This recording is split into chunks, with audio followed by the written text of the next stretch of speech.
Welcome to the November 3rd meeting of the Glendale City Council. May we have a roll call, please? Council members Draymond. Here. Friedman. Here. Najarian. Here. Weaver. Here. Mayor Quintero. Here. The flag salute tonight will be led by Councilmember Draymond and the invocation by City Clerk Casaki. Please stand. Place your right hand over your heart and repeat after me. I pledge allegiance to the flag of the United States of America and to the republic for which it stands, one nation under God, indivisible, with liberty and justice for all. Please remain standing for the invocation. Last week was President Teddy Roosevelt's birthday, and although not a national holiday, his accomplishments during his many years of service to our nation in various capacities have earned him a place amongst our nation's greatest leaders and amongst the pantheon known as Mount Rushmore. Known best for his adage to speak softly and carry a big stick, he had many more, such as, if a man does not have an ideal and try to live up to it, then he becomes a mean, base, and sordid creature no matter how successful. Let us live our lives aiming all the time for the highest ideals.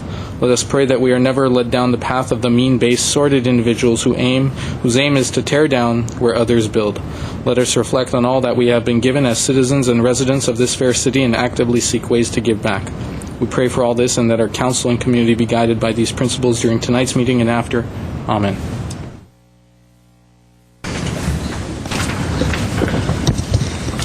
May we have your report?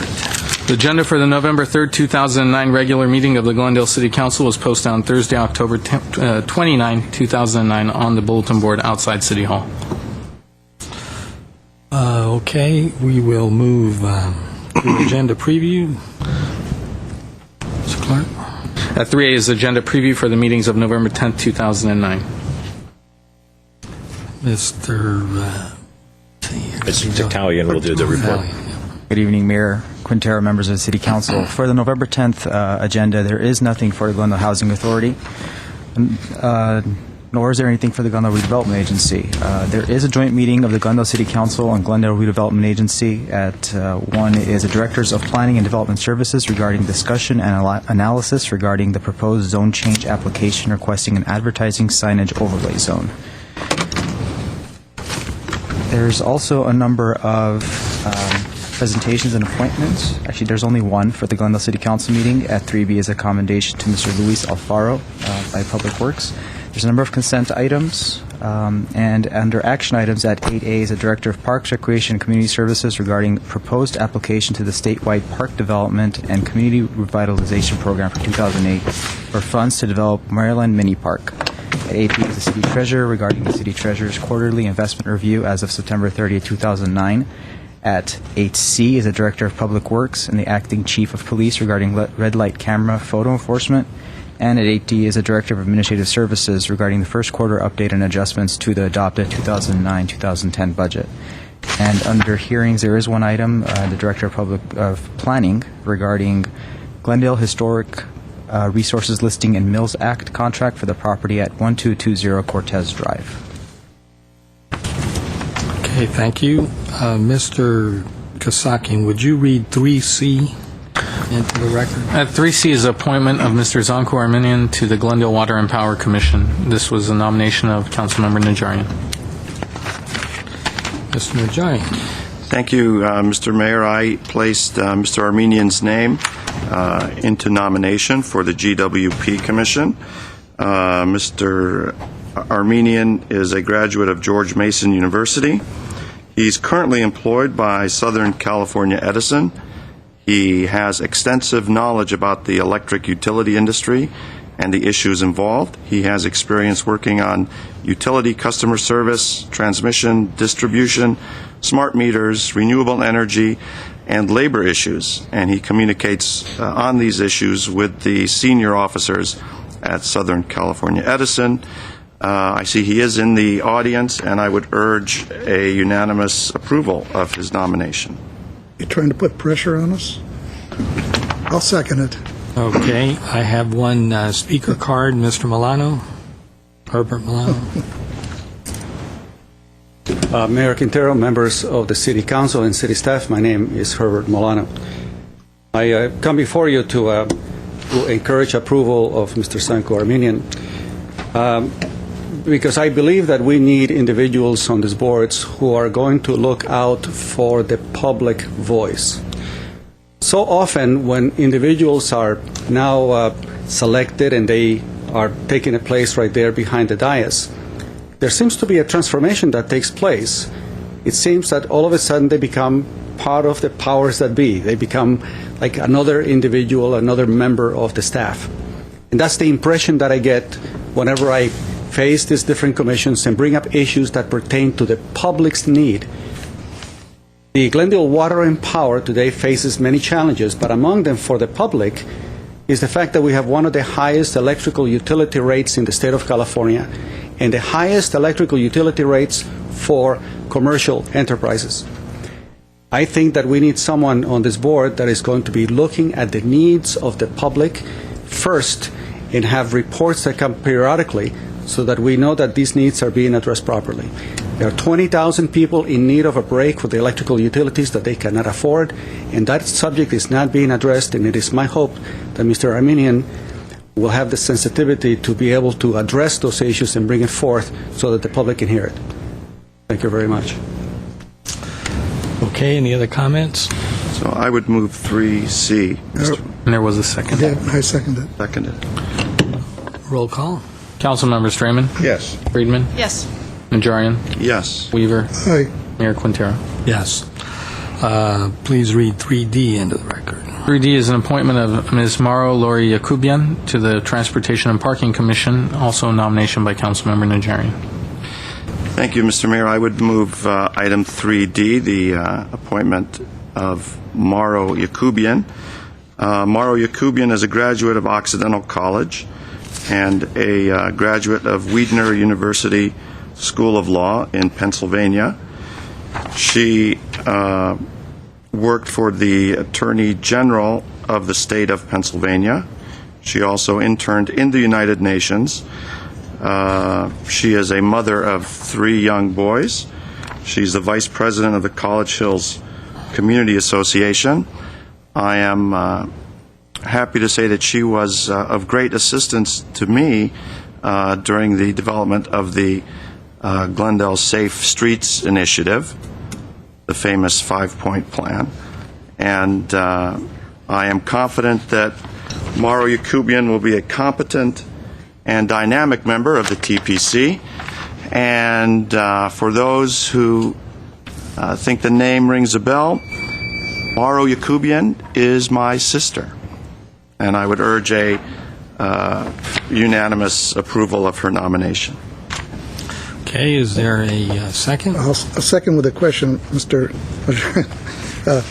You feel she has enough transportation knowledge and stuff to be on the commission? I know she helped you on that one, but does she have any other experience at all? I think she does. I think she has more going into this term than I did initially coming in as a transportation commissioner. So if she doesn't perform, you remove your sister? absolutely, that's That'd be novel. that's the name of the game. This could be payback. Yeah. That's all. Any other comments? Nope. Roll call. Is there a card, Mr. Mayor? Oh, yeah, sorry. There's a card, Herbert Milano. Mayor Quintero, members of the City Council, my name is Herbert Milano. I'm coming here to speak with regard to the selection of Ms. Yakubian. And no offense, Mr. Najarian, I had actually looked up her background when I looked at it because it did sound familiar. And I did find her under the Najarian name, her maiden name. And here's my concern. The charter of the City of Glendale has a requirement with regard to Transportation and Parking Commission. And it's been a concern of mine because it is this commission that gets to determine all of these issues having to do with who's going to get a variance. Maybe they look at an environmental impact report. And I've been coming to all these meetings, and I don't ever remember in all these years seeing this particular individual be present or speak with regard to issues about traffic congestion. My problem is that so many of the commissioners that are being selected live in Northern Glendale, do not get to live on a daily basis the issues concerning the transportation needs of the local people who live south of the 134. They are unaware of the eventual issues that come in with the increasing traffic congestion that we have to bear. And we need to have individuals who have been sensitized already of the needs that we have. There were issues concerning traffic accidents, and I don't remember seeing this lady being present during the meetings that took place at Hoover High School. There are the issues concerning the insufficient amount of parking that takes place over here by Glendale High School. Time and time again, whenever we had the issues of the Americana, issues concerning high-rise buildings, all of these issues regarding individuals who have shown and demonstrated a concern for the community and the needs of the local population.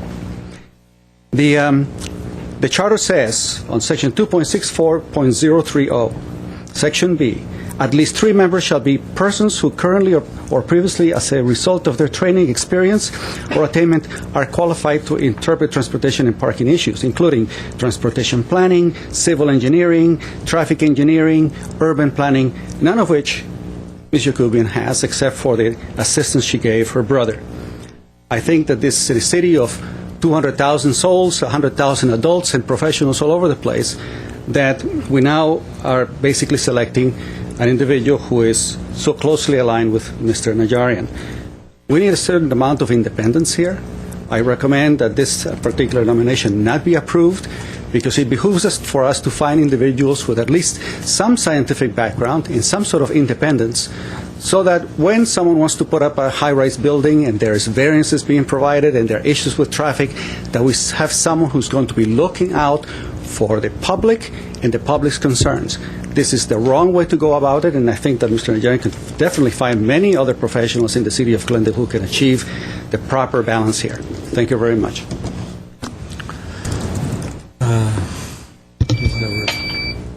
Well, briefly, I will respond that I am fully confident in Ms. Jacobian's abilities. She is well-versed in transportation issues, and I can probably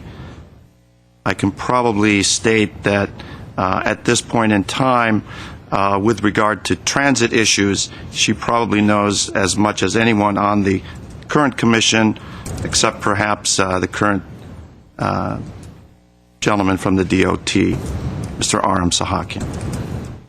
And in terms of being aligned with a particular councilman, well, that's what it's all about, and that's why we went to this system of appointments. We gave up the 2 appointee panel system with the specific intent that each commissioner be accountable to one particular councilman, and I take that full responsibility in her actions. Okay. Mr. Draymond? I might also add that the other reason we moved to this process is not just so that that commissioner would be accountable to the nominating council member, but also so that the council member is accountable to the public for the comportment and of the nominee or a board or commission member. So ultimately, my concern would be more whether or not the individual is qualified, not whether or not there is a relationship. There are 4 other council members up here that hear all the same praise and complaints when there's a problem with the commissioner. We hear from staff when something isn't going right. We certainly hear from the public. I don't have a problem with this personally. I really don't. Okay, was there a second? Yes. Yes. Go ahead. Okay, roll call, please. Council members Raymond? Yes. Friedman? Yes. Najarian? Yes. Weaver? Aye. Mayor Quintero? Yes. Would you read 3B into the record, please? 3B is a presentation by Mayor Lee from the sister city of Gosong, Korea. I am very happy to present Mayor Lee to the residents of Glendale, along with the president of the city council and a number of other members of the city council. Our sister city, Gosong, is here in force tonight, and I'm very pleased. They're just coming in from Los Angeles International Airport, so number one, they must be tired, but but also excited to be here and to introduce him tonight and to begin the official thank you and presentation is Chang Lee, one of the commissioners of the Planning Department. And welcome to all of you this evening. Good evening, Honorable Mayor and also distinguished council members.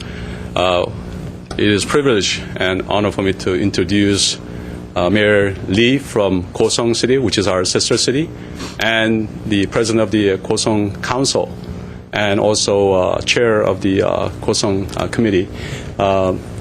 And he brought delegation of 11 people here tonight. And as you said, they just got off the plane. But very first thing they elected to do is to come here to the sister city and pay respect. So without further ado, let me introduce Mayor Lee. May I ask any relationship? We have about 50% of our population is Lee and Kim. So. Thank you for your warm welcome. And your city and our city signed as this city April 14th at the opening ceremony of our Dinosaur Expo. And Mayor Quintaro visited our city maybe September 13th.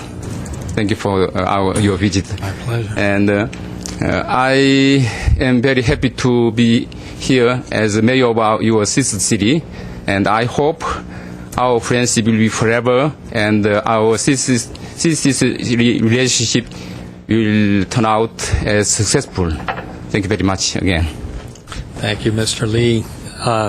Let me say a few words about our sister city and what a beautiful place it is. It's located in the southeastern portion of South Korea, right along the coast.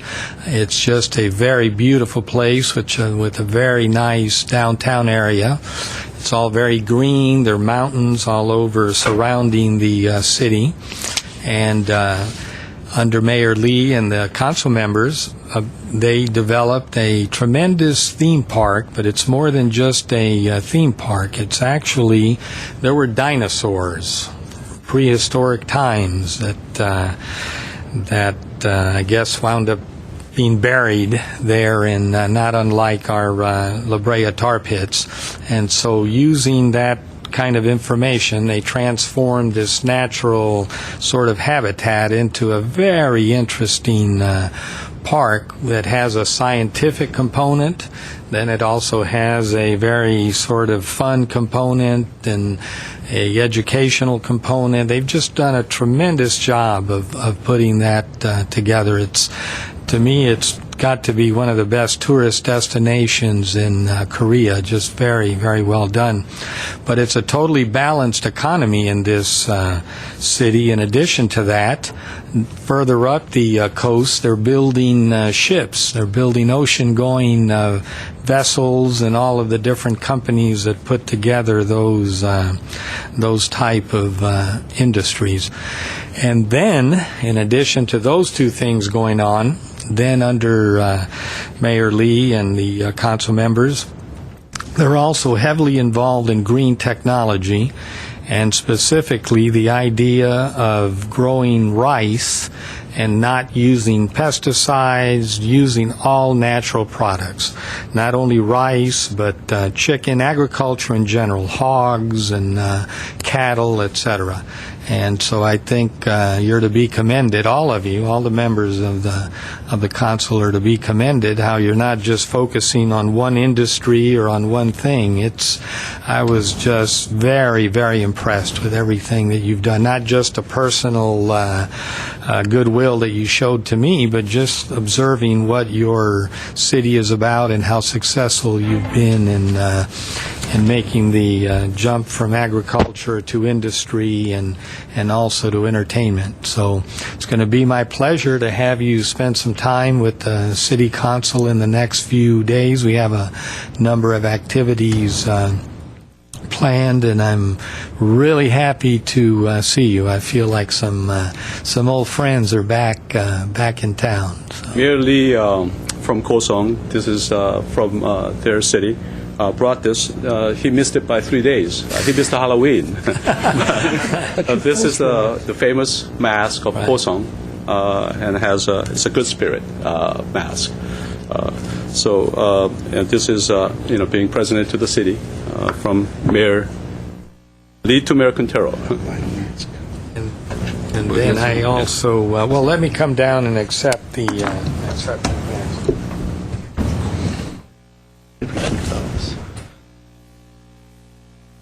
Seen those.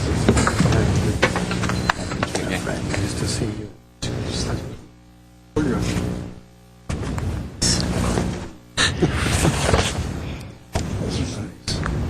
Yeah. Very good. It's a life mask. Could be a Disney. And this was part, when I talked about everything in the city, obviously I left things out. There is also a heavy emphasis on their culture and so forth, and this was part of a dance, a very elaborate dance that takes place. It's a very, very ancient dance, and obviously they wear a mask, and the gentleman that put that dance together and everything, the gentlemen that carved the mask and so forth, they're like living treasures. So this is something that will stay in the city of Glendale for many, And many now years. Mr. Mayor wears the dinosaur tie. That's right. Yeah. I wore. And our director of council member will give you a dinosaur tie again. To all of you. Thank you. Good to see you. Thank you very much. Yeah, I wore my. No, I'll give this to.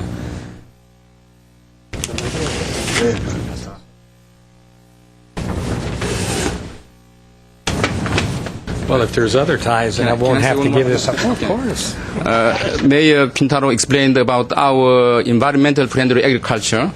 The environmental friendly agriculture in our city is completely different from any other environmental friendly agriculture.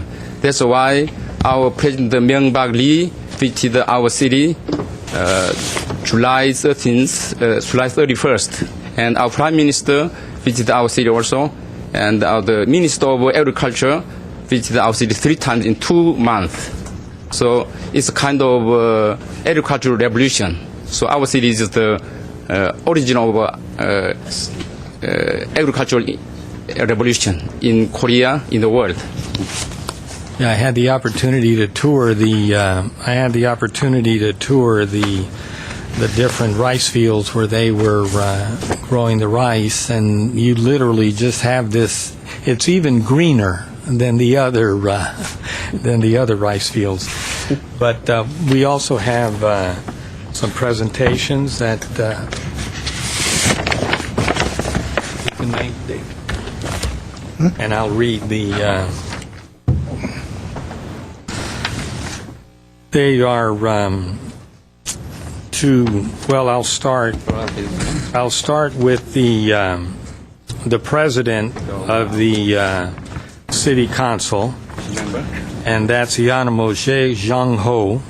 He's the president of the city council, and it reads, the city of Glendale welcomes a Gosong sister city delegation and congratulates the successful introduction of Gosong's organic rice into the U.S. market. Your innovative, low-carbon, green growth method of rice cultivation is truly amazing. We support Gosong as it embarks on the new frontier for the 21st century's agricultural revolution. We wish you continued success in your future endeavors. And it's dated November 3rd, and it's signed Mayor Frank Quintero. The next one is to the chairman, Kim Hong-sik, the chairman of the Industry and Construction Committee of the Gosong City Council. And it pretty much reads the same way. We support Gosong as it embarks on the new frontier for the 21st agricultural revolution. And then finally, a member of the Gosong City Council, Yo Young-hyo.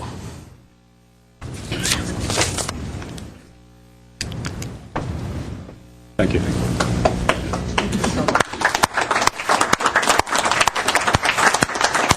Thank you, Mayor.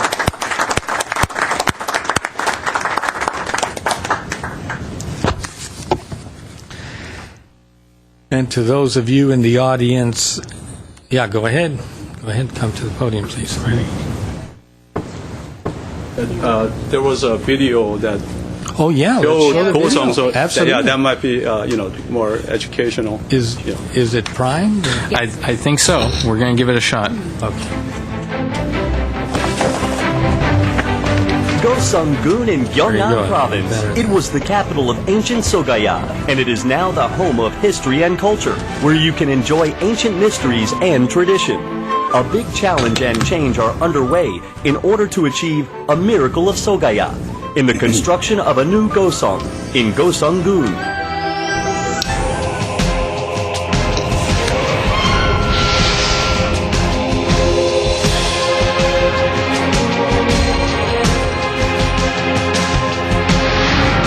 Gosung-gun is a rural and fishing region located in the southern coastal area of the Korean peninsula. It is surrounded by 6 cities, such as Masan, Tongyang, Jinju, Sachon, etc. But because of its geopolitical causes, Gosung-gun was not properly developed for a long period of time. However, Gosung-gun is now recreating the miracles of Sogaya, which had blossomed brilliant cultures by holding the Dinosaur Expo, attracting a special shipbuilding industry cluster, promoting agriculture and environment, biotechnology, etc.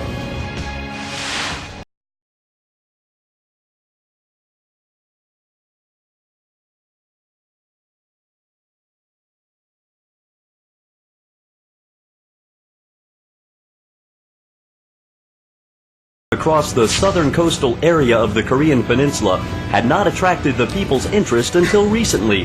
However, Gosung, which has been reborn as the land of the dinosaurs, aims to acquire a world brand with innovative thinking. The Dinosaur World Expo, held in 2006, was the first expo of natural history for children held in Korea. It came into the spotlight with a differentiated theme. It attracted 1.54 million tourists from all over the world, which has never been achieved since the birth of Gosung-gun. It created Gosung, the land of dinosaurs. With this expo, Gosung has become one of the well-known places in the world. It also made the people of Gosung believe in the can-do spirit. Compared to the 2006 Expo, the Gosung Dinosaur World Expo 2009 will have the theme of Wonderful World of Dinosaur, Imagination, and focus on direct participation of visitors in activities such as excavation of dinosaurs, experience of bio and eco-friendly agriculture, and sturgeon to create infinitive emotion. It will further make Gosung one of the world's famous dinosaur tourism spots.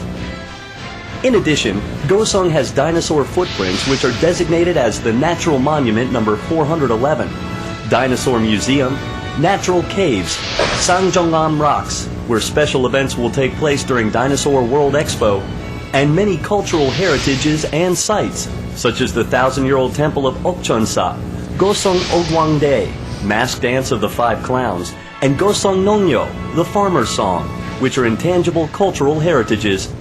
All these attract people from all over the world.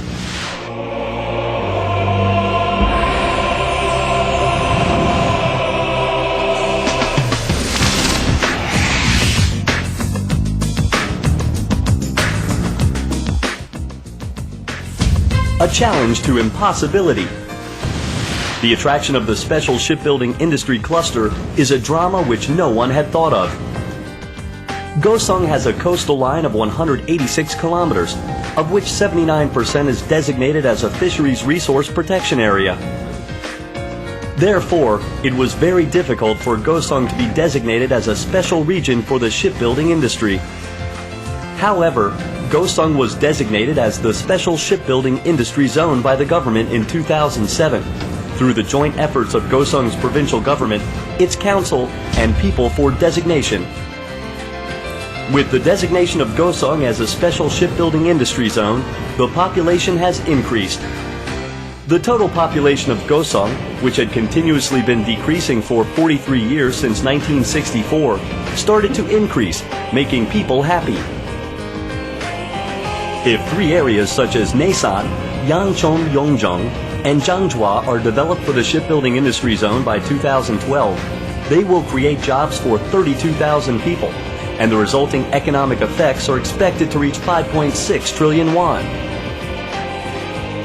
With the designation of the area as a special shipbuilding industry region, many marine equipment manufacturers are moving into this region. Now, Gosong Special Shipbuilding Industry Zone will become an emerging tech business for Gosong, and Gosong will be a new mecca for the Korean shipbuilding industry.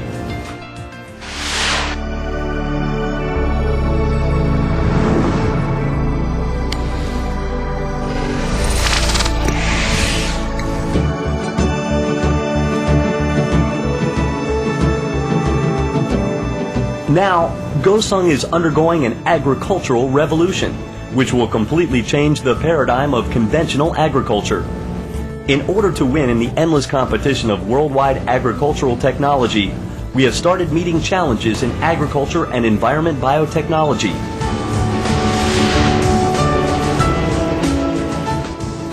In 2008, we produced 100% pollution-free rice with microorganisms and traditional nutrients only, without chemical fertilizers and herbicides.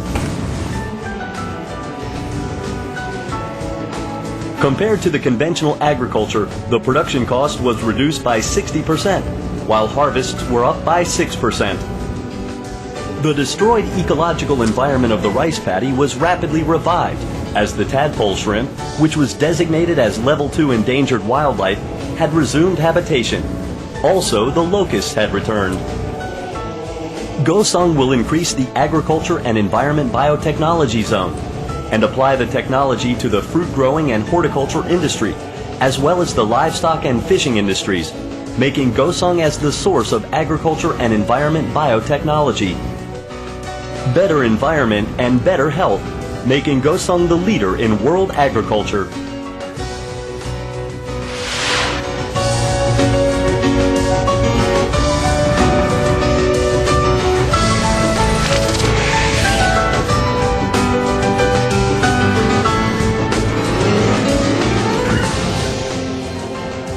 Gosong is establishing various infrastructures to become not only an herb city in the South Coast, but also a global Gosong, based on the 3 successful large projects. Tourism and recreational facilities and sports facilities shall be built in the resorts area, which will be the landmark of Tourism Gosong in Gosong. Marine experience tourism and marine facilities for resorts shall be established as Donghangpo attractions, enabling people to enjoy marine sports throughout the year. We will design a new administrative town, which will provide a combined function of business, residential, and recreation, and ecological spaces where nature and human beings can harmonize for the comfortable lives of the residents. Gosong has established a 3rd industrial brand of a cultural sightseeing area by successfully opening Dinosaur World Expo 2006, and has acquired the 2nd Industries of the Special Shipbuilding Industry Zone as an emerging technology in 2007.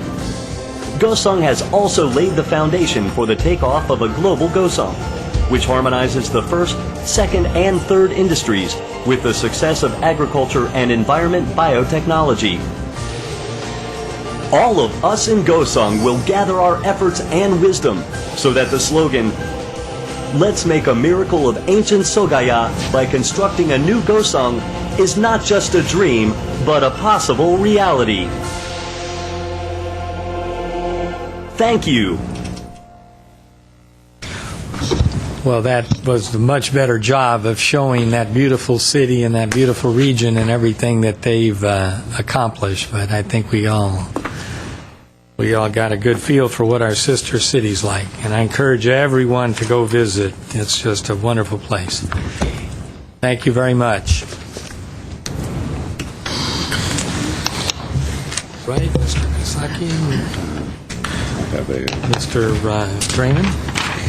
Mr. Mayor, I'd like to place on the agenda a nomination for to the MWD board. GWP. MWD board. So I'd like to agendize or place on the agenda a discussion of that. And I'd like to put forward the name of Councilmember Laura Friedman and that, Mr. City Attorney, would involve a replacement, actually. Correct. We And do if currently you- have an employee that's sitting on that board. Right, and you will recall at the time that we made that nomination came forward, and we approved that. I was the council member that asked the very specific question of that candidate. Should this council decide to go another way with that if we had a representative, an elected representative who may wish to serve? And his answer was, and would you have a problem with that? His answer was no problem at all, since he would still be attending the meetings anyway. So I'd like to place that on the agenda if there is another council member that would join me. I'll join you in that. Thank you. Be on the agenda next week. Okay. Next. Are there any city council or staff comments? Well, yeah, let's start with the staff comments, and then we'll go to the... Mr. Mayor, members of council, today there was an event that took place at the Glendale Civic Auditorium. That was the dispensing of vaccines for the H1N1 virus. Very well managed, quite a production that took place, and some details the council and the public might be interested in. And Chief Godfrey is overall responsible for what took place today and will provide a update on the event. Mayor, council, staff, community. I am Battalion Chief Greg Godfrey with the Glendale Fire Department, here to talk to you about what we've already mentioned is a very successful event today that took place at the Civic Auditorium. We've been in planning stage for about the last 4 months with public health to put this event together, and I'm very proud to say that it went off very well today. We had probably about 3,500 people in line at our peak over there. We gave out 2,000 H1N1 vaccines in about a 6-hour period of time. We gave out about 500 seasonal flu vaccines. And if you listen to the numbers, not everybody got in and got a vaccine. Public health has very strict criteria for people who are allowed to come in and get vaccines. And they adhered to those guidelines as they had people come through the line. So, again, it was a very successful event. Great cooperation amongst all the city divisions, the fire department, police department, public works, GWP, parks. We couldn't have done it without everybody working together. We've done these at the Civic Auditorium as drills in the past, but we've never actually done one where we've had this number and this large of people come through the event where we've actually gave a live vaccine. And we had a lot of lessons that we learned today, some things that we didn't plan on, that we in our drills didn't think of, because you know what, when you have 50 people come through, it's not the same as when you have 3,500 people standing outside of your door. So we learned a lot of things today from it, but it was a very successful event. And it was, again, we appreciate you, the city opening up. I know public health really was very thankful today that we offered this here in the city. They have other events that are taking place. I want to let people know that you can go to the LA County Public Health website. This was the only event we had planned for the city of Glendale, and they have other events. I know there is one tomorrow in Santa Monica for sure, but if on their website they have listed, I believe, another 8 events that will be taking place throughout Southern California here. Any questions? Yes. Comments? Okay. Thank you very much.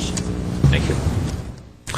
All right, City Council staff comments. Ms. Friedman. I would like to make 2 nominations for commissions. The first is for CDBG Advisory Committee, and that would be Ramella Makarian.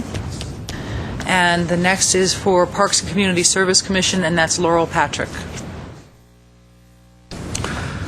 Okay, Mr. Gary. I also would like to make a couple of nominations for next week's agenda. For the Parks Commission, I'd like to nominate Stephen Ropfogel. And for the Commission on the Status of Women, I'd like to nominate Vache Tashjan. Okay. Mr. Draymond. I don't have a nomination, but this is, am I correct? This is City Council and staff comments, correct? Right. Okay.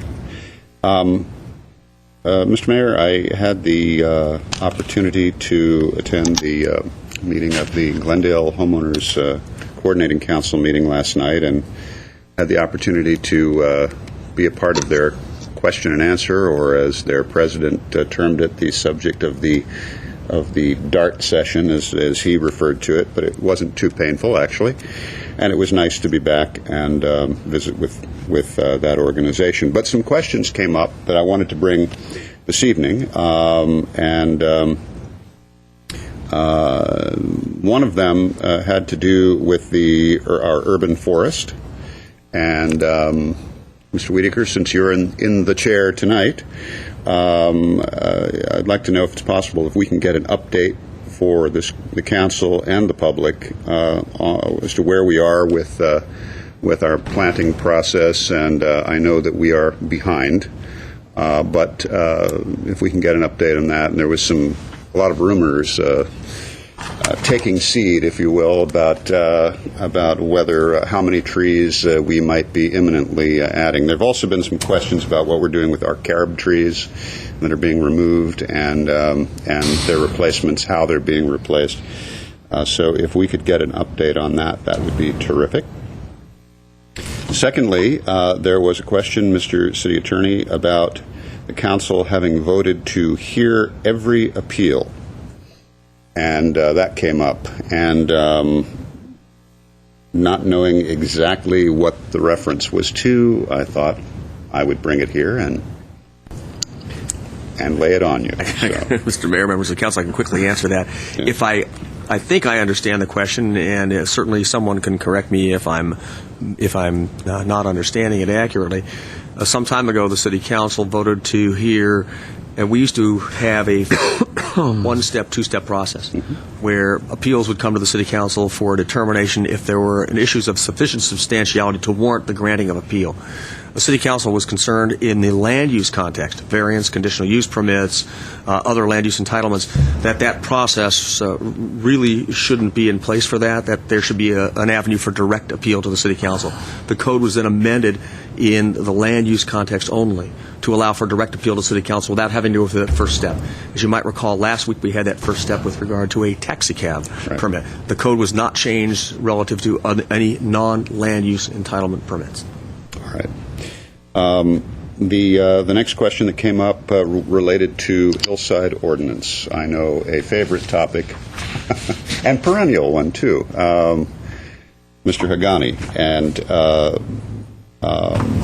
the request was some time on our agenda to revisit hillside ordinance and allow the public an opportunity, particularly some of our homeowners organizations, such as the Coordinating Council, to express an interest in some minor tweaks and tightening up where we have addressed certain issues with the DRB reform that may have tightened up some of those issues, but not necessarily more recent issues relating to development on our hillsides.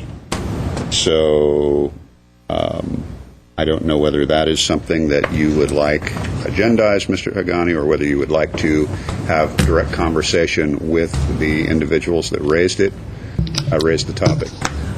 If I may, Mr. Mayor, respond to this question, we will be happy to directly contact the individuals who have raised the topic. I think what they're going to ask you, Mr. Hagani, is if we can agendize it for. And then the next thing is that we will agendize it at the council's desire. If you'd like us to bring it forward, all you need to do is let us know when, and we'll be happy to. Since I helped develop it, it's such a broad ordinance. Is it specific to certain areas? So I think what we should do, is ask representatives of the Coordinating Council simply to come and present their concern, and from there we can agendize it if the council. Okay, information more. Yeah. Why don't we do that? So Mr. Tian is the president of that organization currently. If we could contact Michael Tian and we'll invite contact him Mr. Tian as well. Yes. To bring us up to date on their specific concerns. Lastly, Mr. Mayor, fence overlay.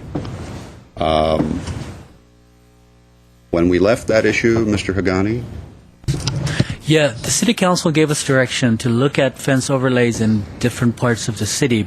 I think the last discussion we had with you, the city council at the time decided that the old style of one size fits it all, if I may use that term, for the entire city may not necessarily be appropriate, and you asked us to look at areas of the city where a fence overlay may be appropriate. And we said that we would do that along with our general plan update, whereby we go community to community and we do one community plan at a time, and we will raise that at the end of each community plan area update with some recommendations. And that is as we have planned to do it. As you know, we're dealing with the North Glendale Community Plan at this point. One of the topics that we have heard, occasionally not as much as before perhaps, is that certain parts of the North Glendale area may be actually areas where people think a fence overlay may be appropriate. I think that's the general discussion. In terms of the specific streets, we'll have to have further conversation with the community, and we'll be presenting that to you towards the end of the community plan update. All right, because also there are other areas too, such as Adams Hill and Adams Flats, that there was another area where there was a concern about whether or not that would be appropriate there. In other words, many of the residents there had contacted me in 2007 saying that that would be another area that may be a possible overlay area.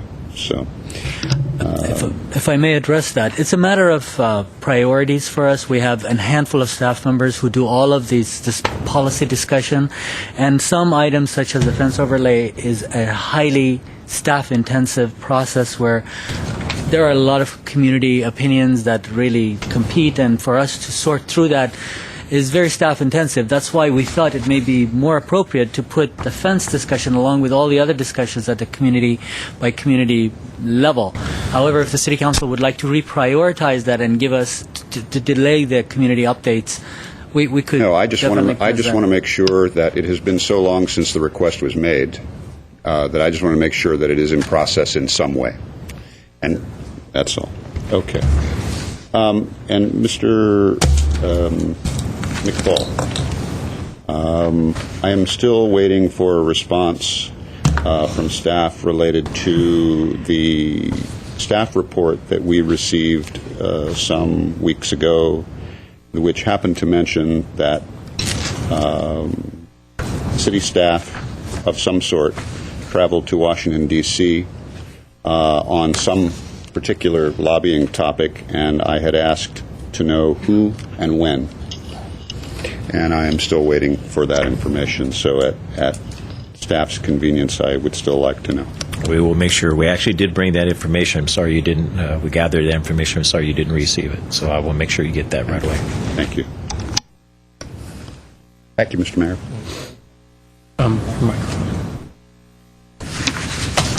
Let me start on a... Yes. That was 2009, by the way. Just one announcement, if I may, from Public Works, and that is this Saturday, November the 7th, at the Clark Magnet School at 6:30 p.m., there'll be a special presentation co-sponsored by the Theodore Payne Foundation and the City of Glendale Public Works Department. The topic is the Southern California wildfires protecting our homes and the natural environment. And the community is especially fortunate to have Richard Halsey and John Keeley, the first with the California Chaparral Institute, and the second is a U.S. Geological Survey research ecologist. And these two gentlemen will be speaking, and it's quite timely in our station fire recovery efforts. So again, that's this Saturday, Clark Magnet, 6:30 p.m. Is this the seminar that the Theodore Payne group is co-sponsoring or being involved in? That is correct. This is, for those of you who don't know the Theodore Payne, I don't think what is the actual name? Their full name is the Theodore Payne Foundation. Foundation, that's the word I was looking for. Thank you. They're a nursery in Sunland that specializes in native California plants. And what they've done is they've put together a presentation of plants that can be used for fire defense. Because there are a lot of California natives, people sometimes think of them as being the enemy, but actually there are a lot of California native plants that are fire retardant and that you can plant around your house to help prevent fire. And they'll also, I'm sure, go over which plants are sort of the worst offenders that you don't want around your house. So for anybody who's interested who lives in the wildlife interface areas or in the brush areas, but still wants to have a garden and a yard, this would be a very, very great seminar to go to. I think that it would be very interesting, and they're a great nursery for visits, and you can see the native plants in their splendor and purchase them. Thank you. Yeah, let me just add that some of those California native plants look beautiful. They bloom, sometimes they even bloom twice a year, so it's not like somehow you're downgrading because you're using these California natives. They're perfect for hillsides. No doubt about that, Mr. Draymond. And on this topic of the Theodore Payne Foundation, they often have, numerous times per year, often host a booth at the Montrose Harvest Market, and you can walk right up and talk to them there as well. If I may, Mr. Mayor, also add something about the Theodore Payne Foundation. Also, you can become a member, which qualifies you for a 10% discount from all of your purchases, and also qualifies you for all the various classes and tours and orientations that they provide throughout the year. Maybe we can become as environmentally correct as Gosan, our sister city. The one thing we can't do is grow rice. I don't think that would work in this climate. Okay, well, let me piggyback on the Clark Magnet School. I was there yesterday evening, and I want to commend the staff. Everyone did an incredible job. Public Works, Parks. It was about the station fire update. Numerous homeowners were there. I mean, it was actually full, and I think you guys did a great job. Lots of questions. Everything was answered promptly, and if they didn't have an answer, the names were taken. And also, at Brand Library, the folks working on the cell tower issues were in attendance, and very good turnout up at Brand Park as we work to strengthen the ordinance. I would now like to read a statement from the Burbank, Glendale, Pasadena Airport Authority, who has received from the Federal Aviation Administration, the FAA, a 42-page document that denied the Bob Hope Airport's Part 161 application for a full nighttime curfew. The Airport Commission has not had time to study the details of the FAA's document, and so we will be doing so in the coming weeks. However, the Commission expressed deep disappointment in the denial of its application and renewed its commitment to seeking a meaningful nighttime noise relief. The Commission, the airport, invested in excess of $7 million over the past 9 years in research, analysis, public comment, as well as thousands of staff hours in its application. So for me personally, it's very disappointing, and I always look to John Wayne Airport whenever people talk about the proposed curfew at Burbank. There's been a curfew at John Wayne Airport for years and years, and it works perfectly well. Planes fly in the evenings, they spend the night, and the next morning they take off to their destination.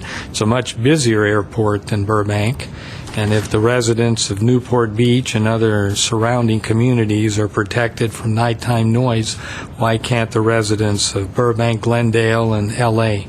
be protected? So we're just going to keep working on it, and hopefully we'll be able to find some relief for the adjoining residents.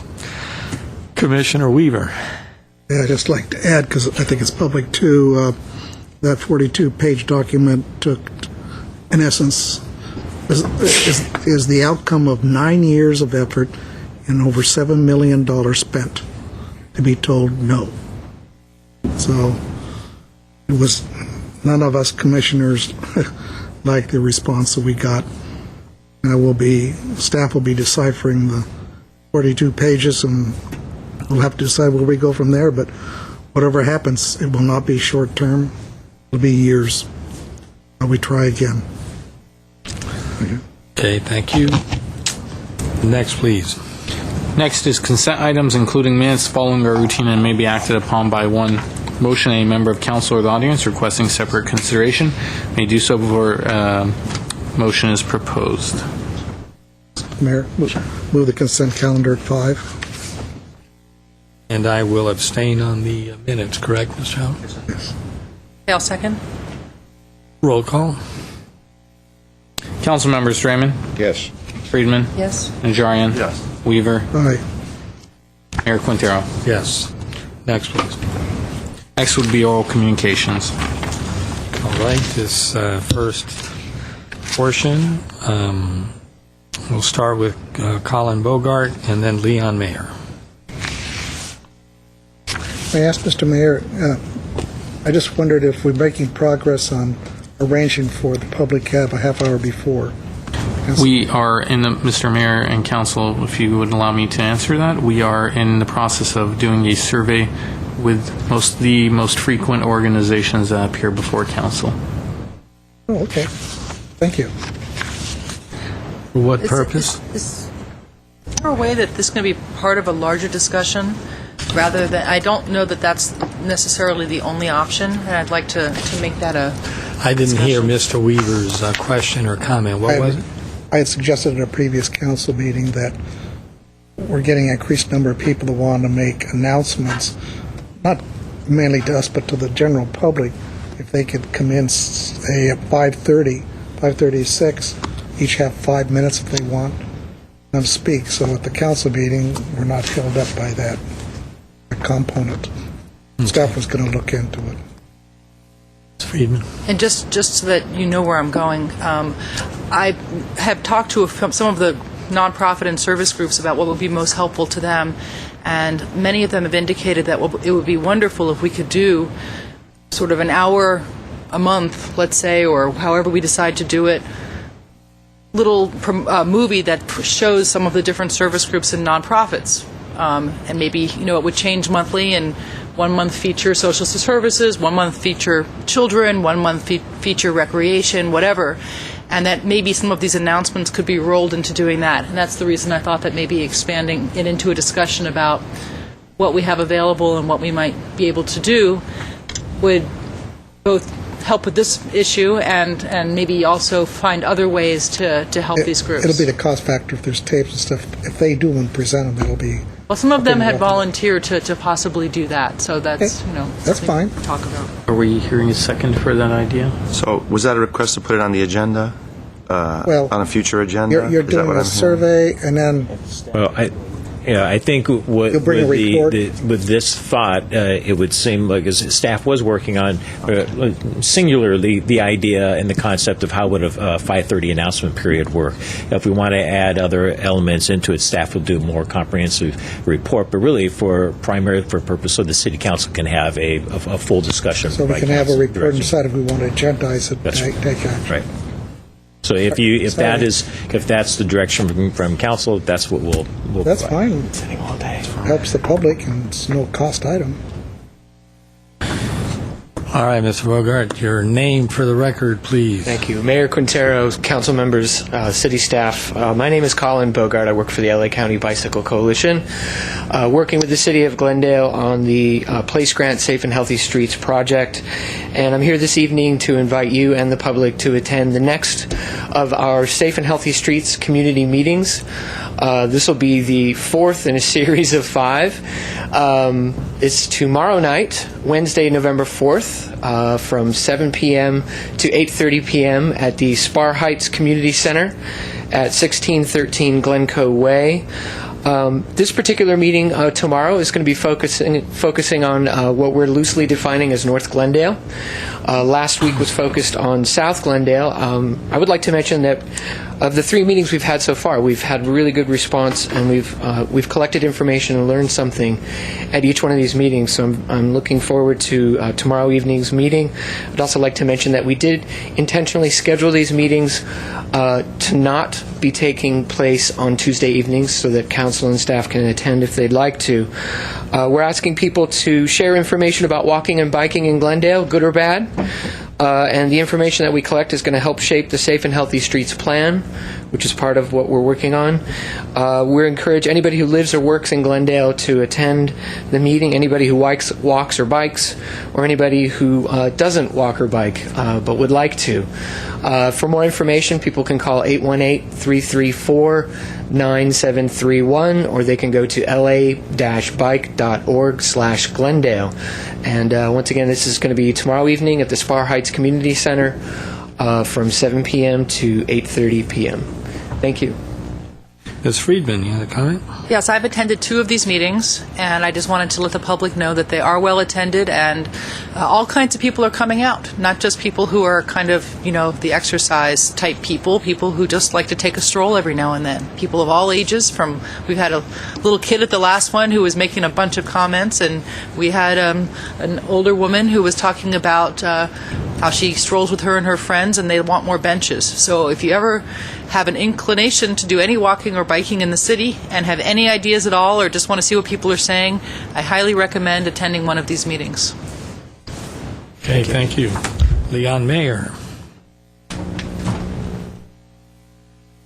Mayor Quintero, members of the council, staff, my name is Leon Mayer from the library, the Friends of the Library, and I'm pleased to tell you that Shanghai Girl went over great. We had a packed library last Wednesday. It was just a great event, and it showed how successful the One Book, One Glendale event went over at Glendale.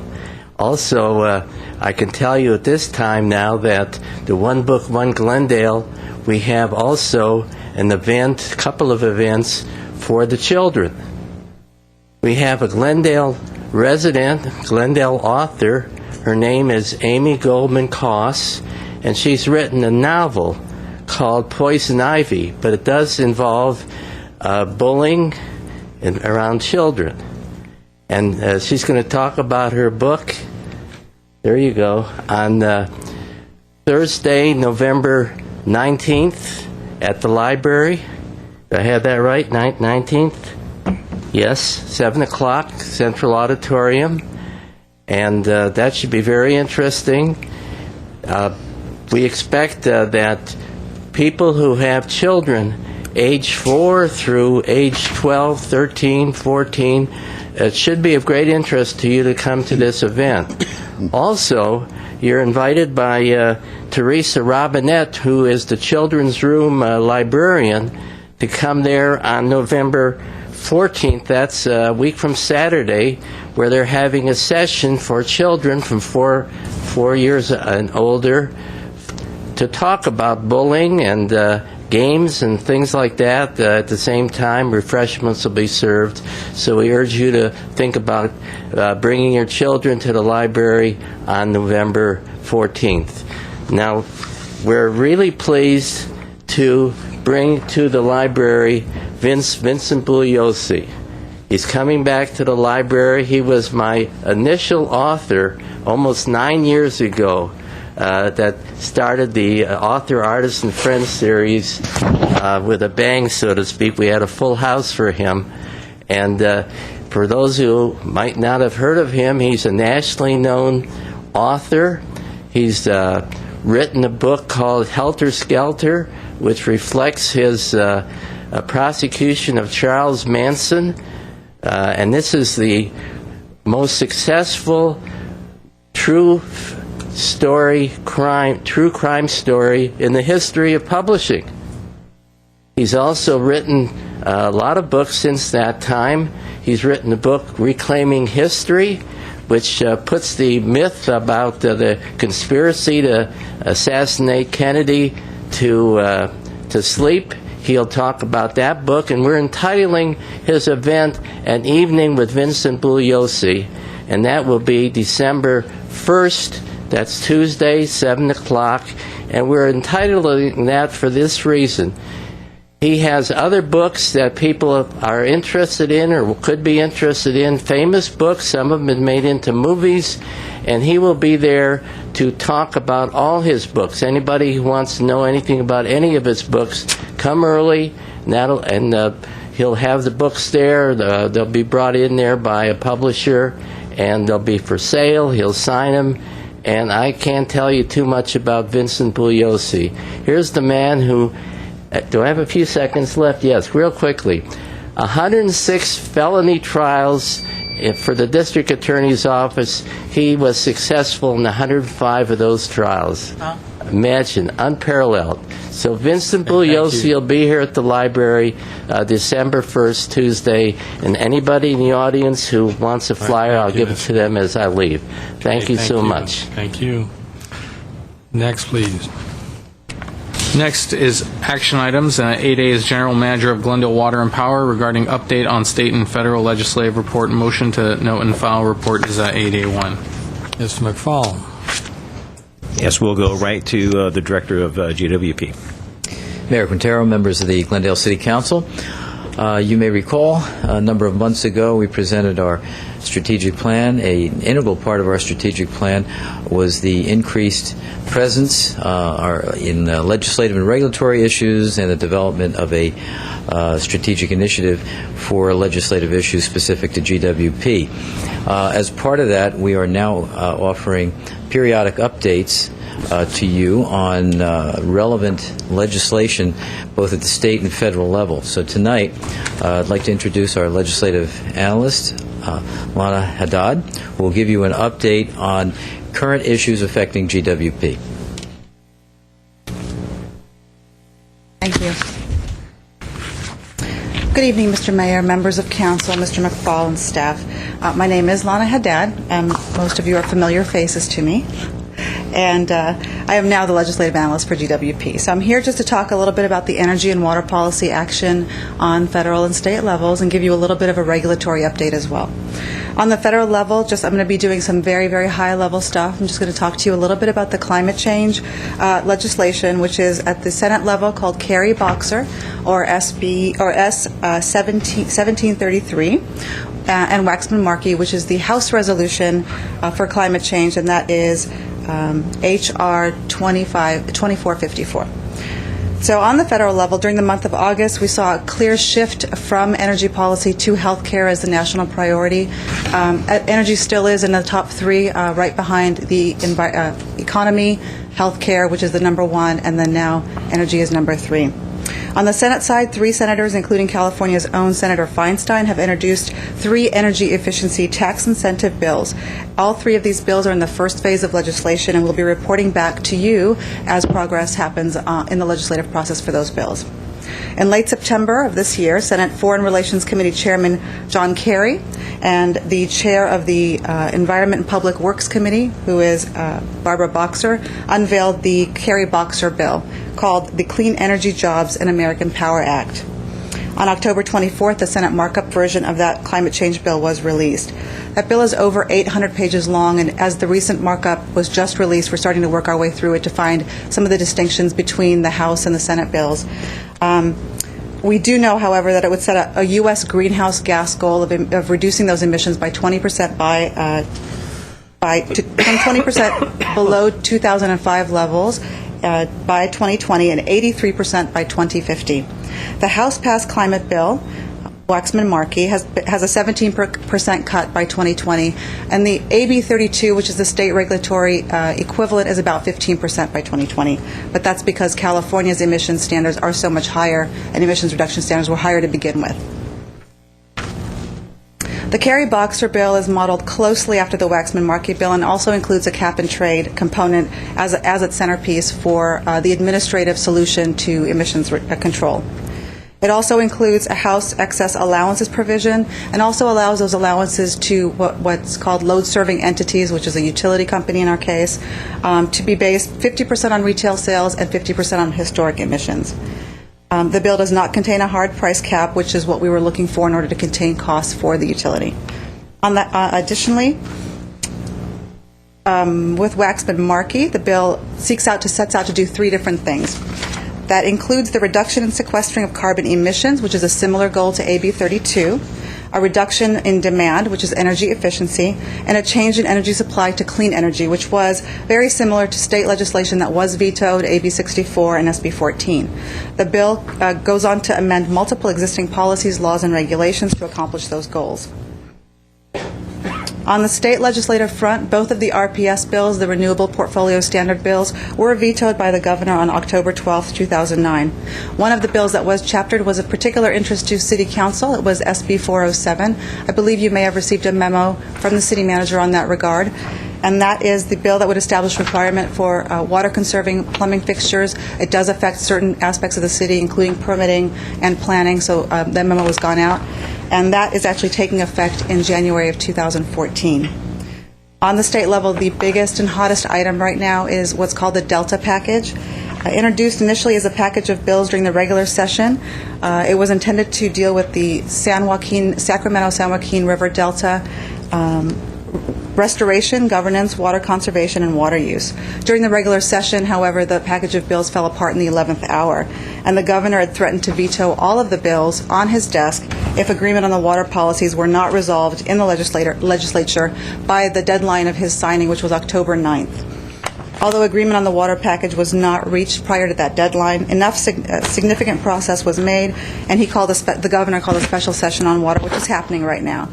So the package is intended to do several things. One is to establish co-equal goals with drinking water and the habitat in the estuary, to require development of a Delta plan. It would create a new Delta governance structure and require a 20% reduction in statewide urban per capita water use by 2020.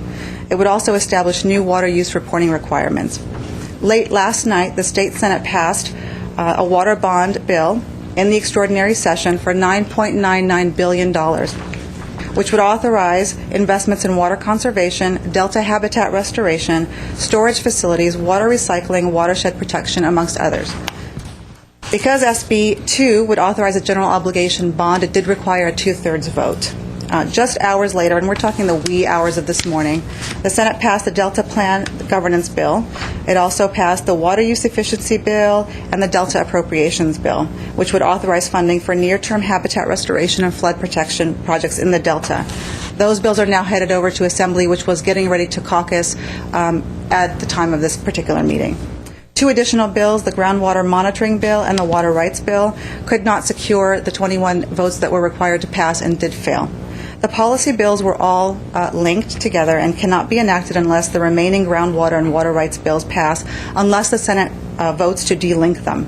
The Assembly has the option of amending those Senate bills. However, then it would have to go back to the Senate to be brought into concurrence. I'll spare you the details of each individual bill. On the regulatory front, with the California Air Resources Board, in January of 2009, this council did receive an update on the AB 32 implementation. I just want to give you the brief highlights of what's happened since then. The last regular session saw an amendment adding another gas as a greenhouse gas, nitrogen trifluoride. Additionally, there were some administrative fee regulations that were passed into regulation, and they will be opening up, and the first bills that we'll be receiving are going to be in fall of 2010. In relation to the electric sector, it does impose a new change for the first jurisdictional deliverer and also provide some exceptions to those fees. On the enforcement front, ARB conducted a workshop this month about laying out basically its three goals for enforcement. For a regulatory body, that's really their main job. And so what they would like to do is obtain immediate compliance, since all of their standards are health-based. They'd like to achieve a level playing field among regulated entities, and they want to create deterrence for the people who are violating their standards by imposing pretty strict penalties, as well as holding frequently unannounced visitations. One of the most interesting things that has happened over the past 2 months has been the veto on the RPS bills, which is the Renewable Portfolio Standard for California, which would have mandated a 33% renewable portfolio standard for California in total.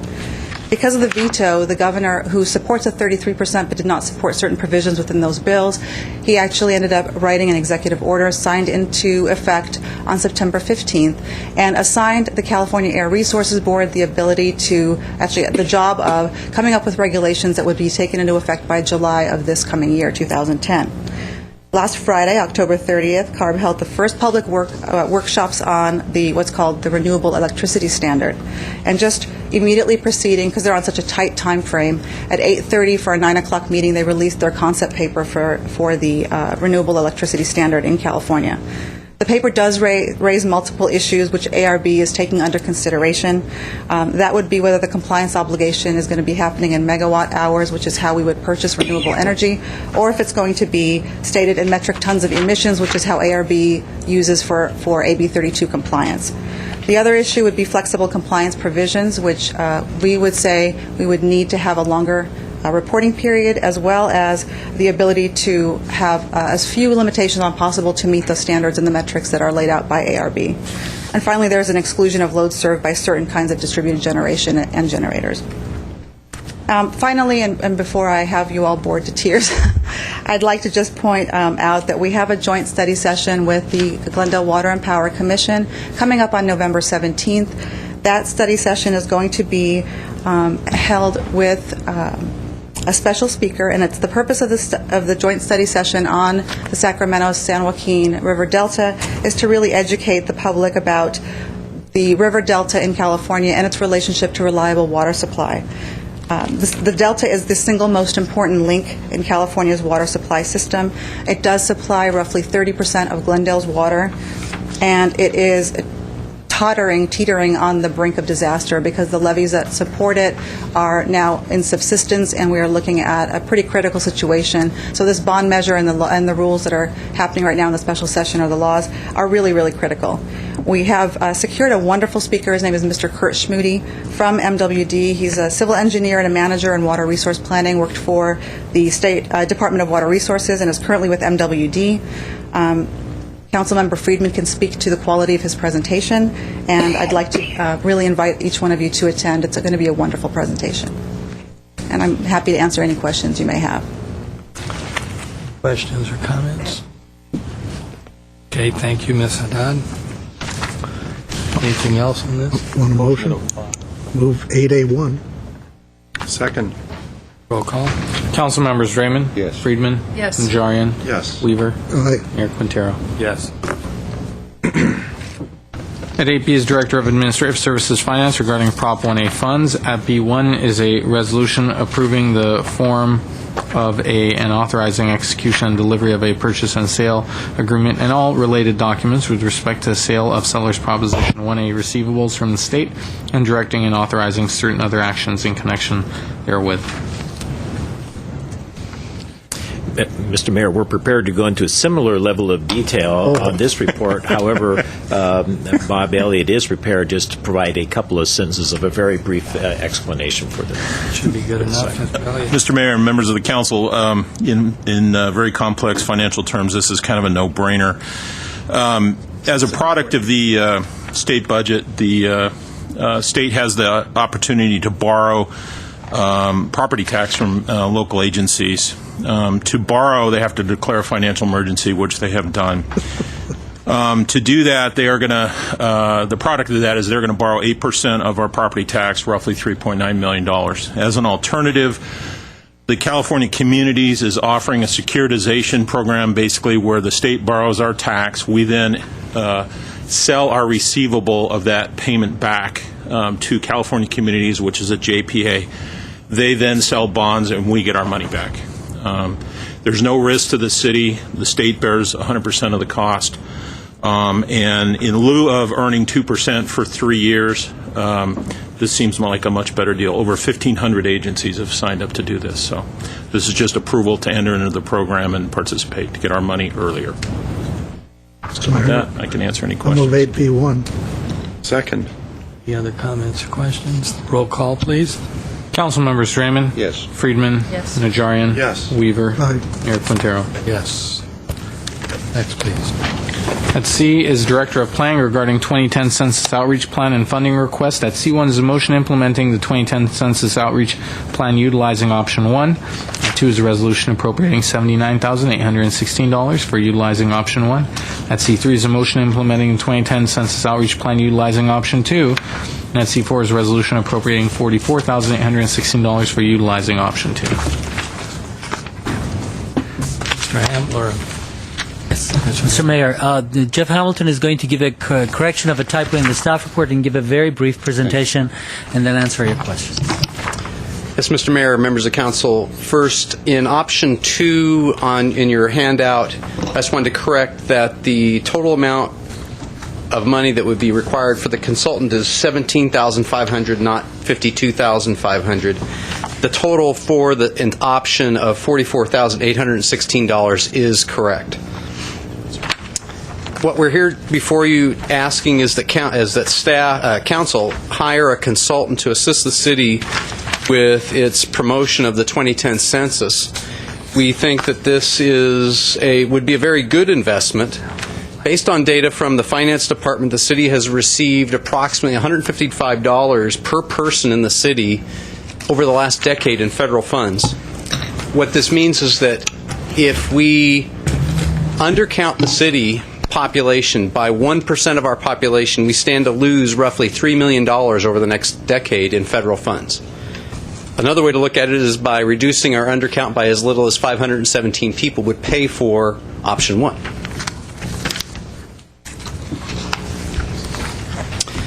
We have already formed the Complete Count Committee consisting basically of staff. We started that in February. Council adopted a resolution supporting the census in June, and we've applied to the Census Bureau for funding for outreach efforts in September. We've also started inviting participants to join the Complete Count Committee, and you've got a list of our current confirmed participants. We're up to about 20 people. We've got representatives from Armenian organizations, from the schools, and from various nonprofits and service organizations already agreeing to participate with us. Upcoming efforts are going to be expanding the committee even beyond this number, and we're going to have our first outreach meeting of the expanded committee on November 12th. We're going to try to create a calendar of outreach activities, and we really want to work with the schools to get on their calendar because that maybe takes some time to work our outreach efforts in with them. We need to develop advertising ideas and copy, and we need to work closely with the Census Bureau.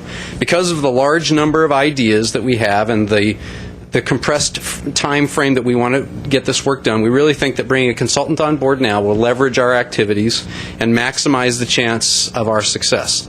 The consultant we recommend has worked on the census in Burbank, and her work has been singled out by the Census Bureau as being both significant and as a model for other cities. She brings great experience about the process, great community contacts, and she has a knowledge of the most effective outreach strategies.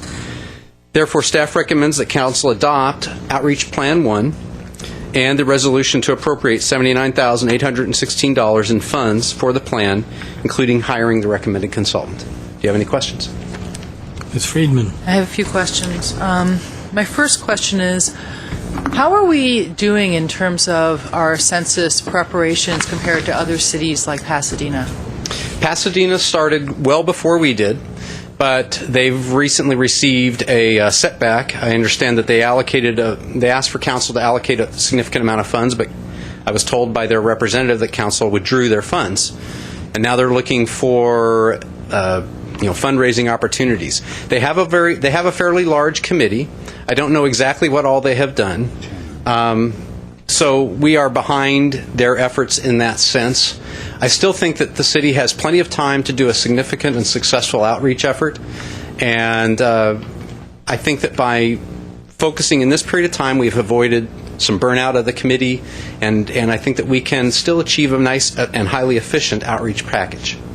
And you feel comfortable with this particular consultant? Do you think that she is the right person, and that it sounds like she has a lot of experience doing this? Well, yeah, she has a lot of experience doing this. She's recently retired, so she can devote her full energies to this. She's told us that she would like to specifically work solely with the city and not be parceled out working with a variety of cities at a lesser, if we choose to hire her at a lesser level. And do you feel and do you feel that she her experience exceeds the experience that we have on staff? Oh, yes, absolutely. I have been with the city since prior to the 2000 census, but I was only tangentially involved.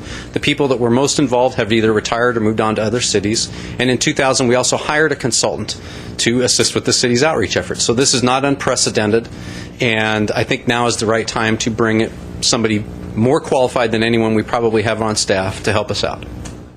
I'll have comments, so I'll wait until I'm done with questions. Any other comments? I just say I'm comfortable with it because Option 1, you get 3 times the hours put in, and you do per week, than you do with option 2, Yes, and not for triple the price. true. It's all her. Because the funding that we're asking for is not solely for her, it's also for a variety of advertising efforts. And so, yes, in some ways it's a better deal. Yeah, they're all the same. All the costs are the same, basically. Yes. Except for salary. Mr. Draymond. Mr. Hamilton, I received a voicemail from one of your Complete Count Committee members with a question / criticism. And I'd like you to address, which I think is a pretty straightforward answer, but it probably bears touching on. There is a representative from the census, and you'll recall at the first meeting last year, it was during my term as mayor, and we sat down for that first meeting. Yes. I guess the question that was being asked of me is, why do we need to hire anybody? We're looking at costs totaling just under, what, $80,000 or so? Or so. 74. And wouldn't that money be better spent on a soccer field or a joint project, what have you, since they're already providing, the census, in quotes, is already providing a representative? I think I know the answer to that, but why don't you take a crack at it? Well, the census is doing a lot of outreach efforts. They've already contacted the schools. They've contacted a variety of local organizations. I don't want to minimize their efforts, but nevertheless, I think Glendale staff, assisted by this consultant, will know Glendale better and can reach out and make contacts with and get presentations with those organizations that are going to be most effective at getting the message out. So that's why I think we need a local effort. I think staff had hoped, 6 months ago, 8 months ago, that maybe we could do this all in-house. It's become apparent that we could probably do something, but now is the right time to probably get some help with an expert that can really maximize that expertise. I think it's a good investment. As I've said before, I think the numbers speak for themselves. The more that we can ensure that all of our Glendale citizens and residents, not citizens, all of our residents get counted, the more we ensure that we get our maximum federal dollars. So just from an investment standpoint, I think it's a wise decision. If I may, Mr. Mayor, also add to that comment. Also, as we have learned from our public participation process, Glendale, the efforts that the census does makes that are really significant are pretty uniform across the country, and we know for Glendale we need to add that customized touch in order to reach the part of the community that's traditionally undercounted and where we do not want to undercount the community, and also the additional counting efforts will hopefully help us fund future soccer fields from the federal government. Right. The other point is our neighboring cities traditionally hire consultants. Burbank has not hired a consultant. I don't know about traditionally. I don't believe they did before this either. I'm not sure if I think Pasadena has not chosen to hire a consultant, but they did ask for their counsel for, I believe their original funding request was $150,000, and their committee is 30 people plus, and they've been meeting for over a year. But again, that council has pulled back some or all of that funding. Thank you, Mr. Mayor. Friedman? Well, it's not questions, just a few comments. I think this is a tremendously important project. I believe the number is something like for every person that's counted, it's $1,000 in federal money that we receive. Well, the figures I got from our finance department indicated that it's roughly $155 per person in Glendale. But that's only over the last decade. And that's only sort of the direct, readily identifiable dollars in terms of grants and things like that from the federal government. It might be a much larger number when you talk about more intangible things. Right. And you had just stated that it was if this consultant finds 500 more people from being involved in the project, that it will pay for the consultant. Yes. Basically. Well, not only the consultant, but the entire outreach effort. Right. So it's important for the public to understand that it really is important, that it's really essential that we do all get counted, because it's directly tied in with how much money and the kind of grant money that we receive from the federal government. So if we don't get counted for whatever reason, we lose that money and it goes to other places. So it's very important. And since you feel comfortable and staff feels comfortable with this consultant, I would also like to go the step further. I would support the first option, but I would also go the step further. And I really want to be sure that this person has what they need, and that if there's something that they need, that we are notified so that we can get them what they need in time, and that they're also sort of in charge of the project, since they seem to bring a wealth of knowledge that we don't have readily on hand. So if we're going to have a consultant, I want to be sure that that consultant's empowered to make decisions. And then just the other few comments is I hope that as we continue assembling people for the committee representatives, that we do bring in other ethnic groups. I could be wrong, but on this list I think I only see one Latino group and no Filipino representatives. So it seems like we have a couple of ethnic groups represented, but certainly not all of the diversity that is Glendale. And so we can't just forget about them, and we don't really have that much time to go. So I'm glad to hear about these efforts, and I'm looking forward to seeing the results. The list of names that I've got before you is certainly not going to be the end of it. Mr. Mayor, can I just make a distinction between the two numbers that were discussed? It's important.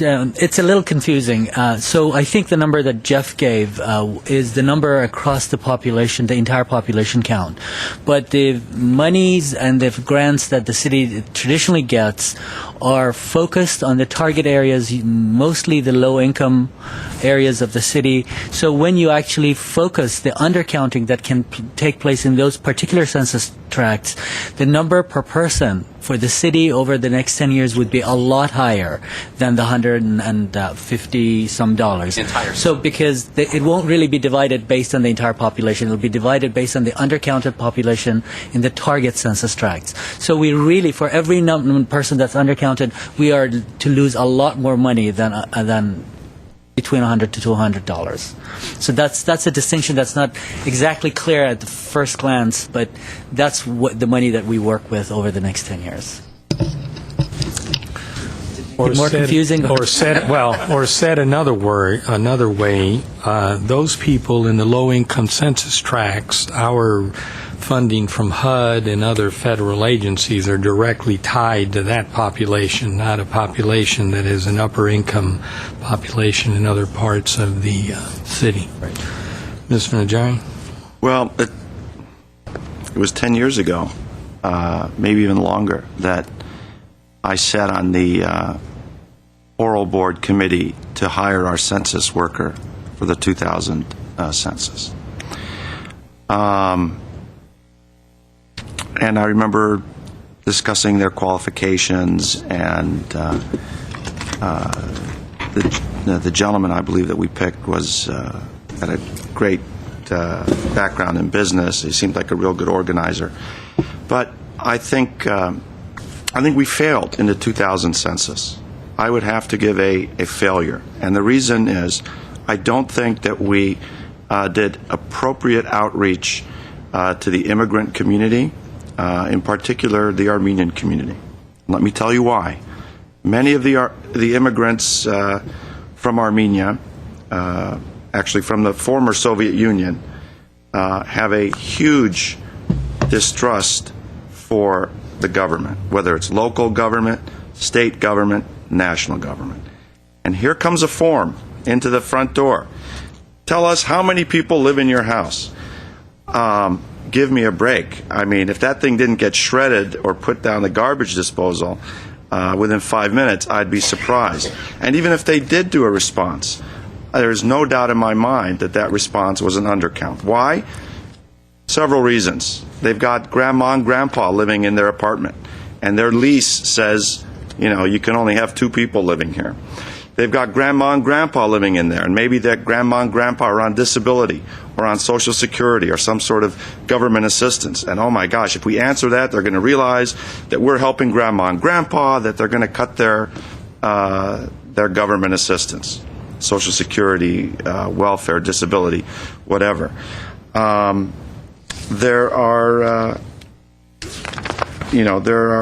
Section 8 ramifications. Let's say it's a Section 8 unit, and we know that there are some people that bring in a son or a daughter and live in the Section 8 unit with them, illegally, of course, but the point here is not to track down crime or bending of the rules. The point is to get an accurate count of our community. And I don't think that we did enough outreach. I know Barbara Lazar. I've worked with her before. I'm not sure she knows Glendale. I'm not sure she's in tune to, and your average second or third generation Glendalian has no problem. They don't need to see it on a trash truck. They don't need to see it in the movie theater. Please, please fill out the census form. They know how to do that. There's no issue at all. They understand inherently that this is something that's done every 10 years. But I think we need to focus on the immigrant communities, the Armenian communities, the transient communities, transient in the sense that they're apartment dwellers and they may be moving often. They may have more kids than they're supposed to have in the unit. And we have to really focus on that. When people ask me how big is Glendale, that 207,352 figure, that's out the door. I tell them we were about 225,000 people, because there's no doubt in my mind that we have at least a 7% or 8% undercount, and that's a huge amount. But if you get down to those high-density census tracts, there is no doubt in my mind that it is a severe, severe undercount. So and in terms of the money, it's not just HUD money that comes through. The Section 8 vouchers through HUD are allocated according to income, to population. The transportation money that we funnel through MTA, believe me, it's on a per capita basis. And the bigger you are, the more money you get. We really have to focus, I think, zero in on the immigrant population, the immigrant communities, and let them understand what it is. I just think a newspaper ad in Osprey isn't going to do it. We're going to have to get on some of the Armenian TV shows, and you can ask staff. You get an Armenian TV show, and a lot of people watch it. Just mention the word Section 8, and our offices are flooded with calls and, are we giving out Section 8? Is there free housing? So I think we have to, with this group perhaps, and I've just gone through it just briefly, I think we really have to focus on that. The well-settled, the well-established neighborhoods will take care of themselves. I think we can trust them. They don't need as much focus. But our real laser-like focus has to be in South Glendale, because we have 220,000 at least here. If we don't have 220,000 at this next census count, I'll do a flip or something. Mr. Mayor and Councilmember Najarian, you've taken the words right out of my mouth. I mean, I think we would definitely need to focus on the immigrant community in South Glendale especially. The outreach plan I've given you is just staff's initial take. Barbara, if we hire her, is not going to be in charge of coming up with all the ideas that we need to have. That is really a primary role for the Complete Count Committee. They know the community and how to best to reach out to them, who to talk to, when to talk to them, what the message should say to try and reassure them that it is safe to answer these questions and how important it is to answer these questions. So we're going to be working very closely with the Complete Count Committee, picking their brain for ideas. If you put an advertisement out or put the message out that the more accurate our population count is, the more Section 8 vouchers we're entitled to, or the more money for parks or improvements. Believe me, that simple, that will resonate. Just that simple, connection between why we do the census and what it means to us, I think will go. As crass as it sounds, I think it will, in the basic terms, I think will go such a long way in getting people to understand and to be honest and truthful about how many people. They might be too truthful, but we don't want that either. But it'll go a long way towards getting an accurate count. I'll make sure I write that down and use those ideas.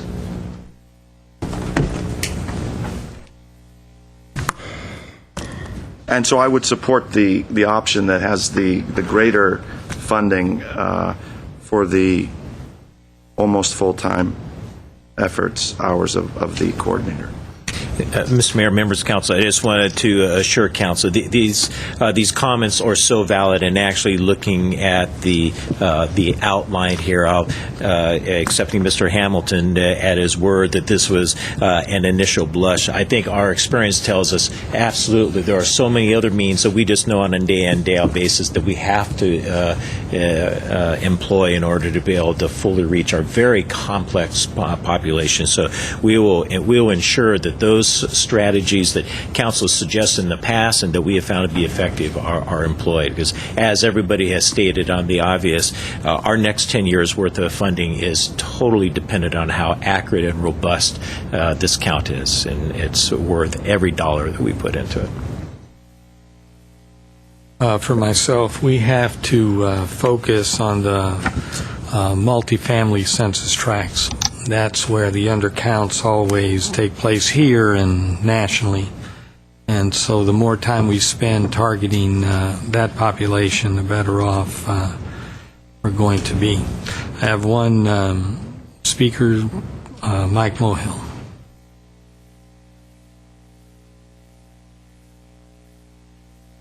Thank you, Mr. Mayor, council members. I'd like to nominate Mr. Ara Najarian as head up the census.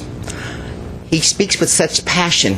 Sounds like Mr. Mohill when he gets important on an issue, like soccer fields. Seriously, no time out, because you understand the issue in South Glendale, and you speak their language. There's nothing to be ashamed of that statement. I certainly don't qualify. We need someone who's bilingual. When I say bilingual, I mean Russian. I've dealt with some Russian Armenians, and let me tell you, I was told, I was trying to get to digress for a second, I was hit in a car accident. A young man hit me, and I said, listen, he was all scared. He was Armenian. I said, look, I don't want to get you in trouble, hurt my back, but I'm not going to, So we got off the side of the road, give me your phone number. After 2 weeks, I'm okay, I won't bug you. After 2 weeks, I contacted the guy, said, not too bad, but you know what? I'd like you to give me $100 to give to Mr. Bob Yusefian's favorite charity. Didn't like that. I had his father's name. I called the father. He thought I was going to, get him. Where I live, there's a lady, Frankie's restaurant. She understands the Armenians and she understands the Russians. So let me get on the phone and talk with them. She says, Mike, they think you can give them a shakedown because they're from Russia. So she talked with him, and I got the $100 to give to Mr. Yusefian's favorite charity. So Mr. Najarian, you would make the perfect candidate for the census for South Glendale. Thank you. Okay. He's better than city council, I'll tell you that much. Any other comments? I'll make a motion. Oh, there are so many. All right. I'd like to move 8C 1 and 2. Okay. Second. Option 1. 1 and Right. 2, yes. Yeah. Okay, roll call, please. Council members Draymond, Yes. Friedman, Yes. Najarian, Yes. Weaver, Aye. Mayor Quintero. Yes. Next, please. Next is returning to oral communication, and discussion is limited to items not part of this agenda. Each speaker is allowed 5 minutes. Council may question or respond to the speaker, but there will be no debate or decision, and the city manager may refer the matter to the appropriate department for an investigation and report. Let's note that Mr. Weaver's left the dais. Herbert Milano, he's also left. Escott Norton, followed by Dr. Clyde Williams.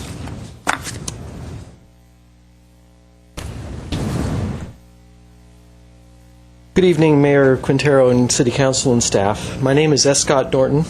I live at 3310 Buckingham Road. As some of you may know, I've read in the Glendale News Press, I'm contesting an absurd water bill totaling $5,474.41. That's more than 45 times my previous highest bill. This is a chart generated by the GWP site. GWP claims that I used more than 1.5 million gallons of water in 2 months, or 24,006 gallons per day. They base this ludicrous claim on the numbers on a meter and nothing else. I would need to fill 2 12-foot diameter swimming pools or 6 4,000-gallon tanker trucks each day for 64 days to use this much water. Using my 2 hoses at the street side of the house at 10 gallons per minute, it would take 20 hours to fill those trucks. Don't you think someone would have noticed? Like one of the 10 inspectors that had visited the site during the same period, during construction of the house? I spoke last night at the GWP Commission and was disturbed by a few things said by Mr. Steiger in response to my presentation. He did not deny any of my figures, but revealed that more tests had been conducted on the meter, but the results were never shown to me. Why not release these results? Were they done properly and witnessed by a neutral party, or just done by the watchful eyes of the same department who stands to gain from finding no problem with the meter? Last night, Mr. Steiger mentioned that they were not required to give me additional results. Why? Shouldn't the burden of proof be on them? At another point, Mr. Steiger suggestively stated, "I can't describe everything." This is a quote. "I can't describe everything. There are privacy laws that restrict what I can say here." If there is something that has an impact on me getting charged for water I did not use, I think I have the right to know what it is. Then I realized what it could be. During the construction of my home, I had a first conflict with GWP. I misunderstood an instruction by my electrical inspector and bypassed the temp meter, resulting in my getting some power for free. When this was discovered by a GWP crew, I made no attempt to hide it because I didn't know that I had done anything wrong. When I got a letter from GWP accusing me of committing a felony and charging me a penalty, I looked into the situation, found out I was wrong, apologized, and paid the penalty. I was assumed to be a criminal from the outset, and even after admitting my mistake, they continued to treat me with mistrust and contempt. I was forced to pay in cash, in person, even though I'd been a good customer, GWP customer, for years. And when I complained that I was being charged estimated stolen power for the entire 2 years of construction, even though I presented evidence that the power had only been diverted for 2 months, I was told not to push back because they were doing me a favor by not filing criminal charges. This thinly veiled threat is pretty close to the definition of extortion according to the Hobbs Act. I paid the $1,100, yet it seems that my reputation with GWP is still tainted. Mr. Steiger continued by stating, "Let me say right up front, Mr. Norton, that you do have the right to formally appeal this commission. When I talked to the senior assistant city attorney today, turns out he was wrong. There is no appeal process for water disputes. So it seems that GWP can charge whatever they want, make up any number, not have to prove it, and I have no recourse. This is more like dealing with organized crime than a government agency. No wonder people are scared to stand up to the GWP." This is the main issue, in my opinion. There is no transparency in the GWP. They don't seem to think they need to present corroborating evidence or even interview neighbors to find a single witness to the river of water flowing from my property or the 384 tanker trucks that backed up to my home every day for 2 months. From what I learned, the only way the water is calculated is by the little meters at the user end. There's no redundancy here. If a meter goes wrong or is tampered with by a homeowner or a corrupt city worker, there's no way of cross-checking. If there was a meter that counted usage for a whole neighborhood, you could compare the water going in and the water flowing out. If there was this backup way of accounting for water usage, and they could show a 1.5 million gallon spike occurred in my neighborhood, that would be better than relying on one little gauge. I've spent my life developing a reputation as an honest, hardworking guy. I do not waste resources. Ask my family, friends, neighbors, subcontractors. I can be a pain in the butt sometimes because I do not like to waste energy or materials. This is why this accusation is so personally insulting. I've spent the last 8 years developing good relationships with many within the city of Glendale and consider some of them my friends. I am not mad at the city, just frustrated with the insulting and libelous treatment I have received from GWP. Why is a little gauge on a meter given more credence than my word and reputation and the word of my neighbors and logic itself? The GWP is spending millions on upgrading a smart grid and installing smart meters. I wish I had one of those. Maybe they need to take a look in the mirror and see and think about who they work for and how they treat their customers. 2 sentences. If the GWP would simply acknowledge the error, reduce the bill to the next highest amount, and credit me the money I have already paid, almost $3,000, towards this bill, towards future bills, I would be satisfied and would have no reason to pursue any further action. Thank you for your time. I have copies, council members, of what I just said and my GWP speech, as well as my dispute and their response to my dispute. I did file a formal dispute. Also, all of the articles that have been written are copied in there. A letter to the editor from a neighbor, and a letter that my father, who came in from out of town to support me, they're also in that package. Okay, Mr. Norton, we will, we don't debate, et cetera, but we will respond at the end of oral communication. So thank you. A few speaker cards, but we can respond in a few minutes. Thank you. Dr. Clyde Williams, followed by Margaret Hammond. Dr. Williams left, but he was going to say how bad the 710 tunnel is. Okay. Essentially. All right. Margaret Hammond, followed by Scott Peer.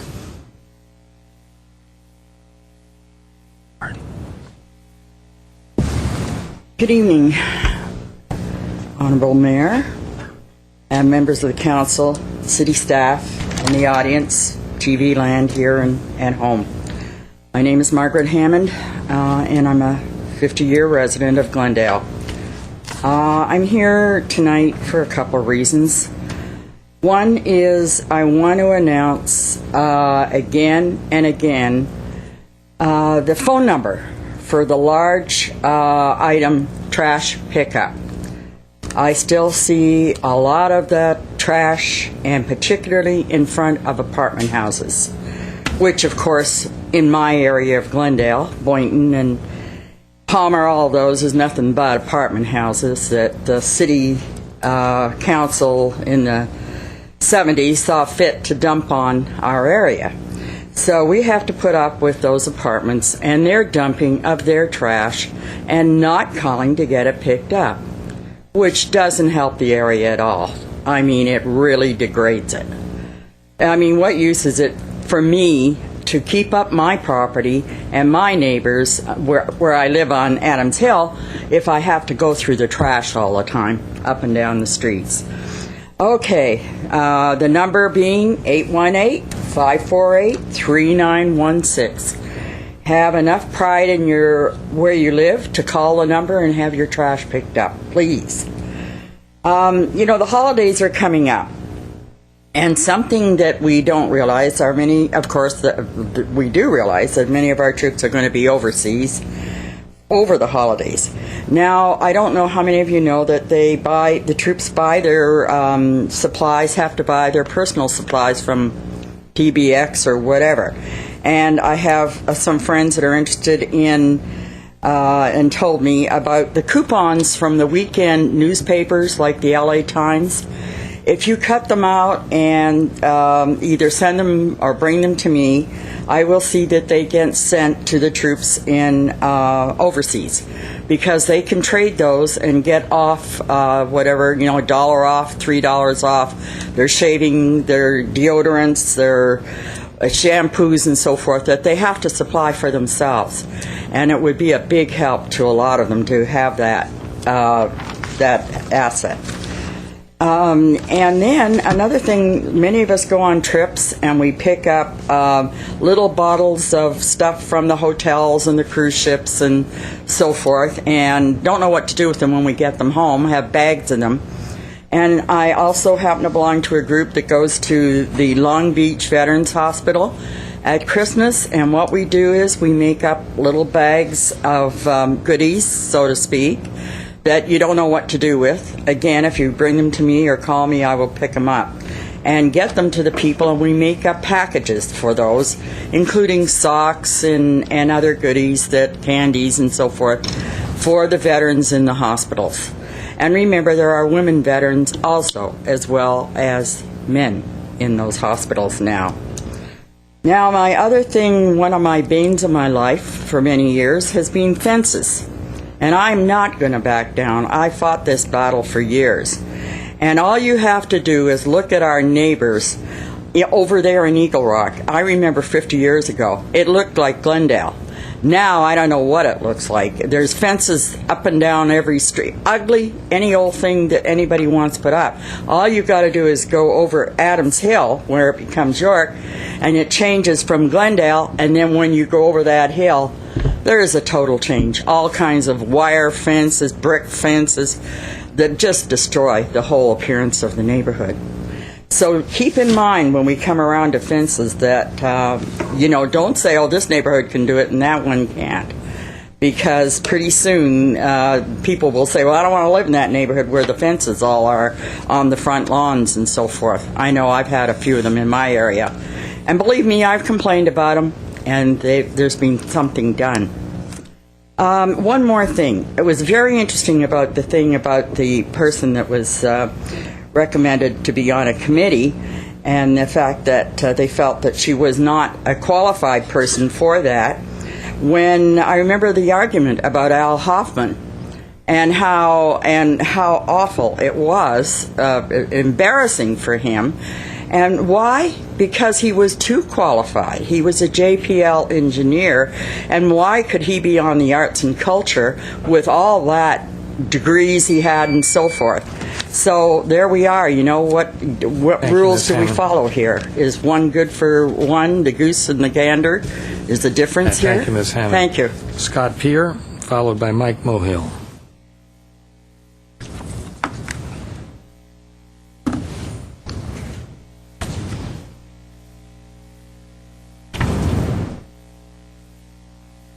Had a presentation. It was on the computer. Yeah, let's see.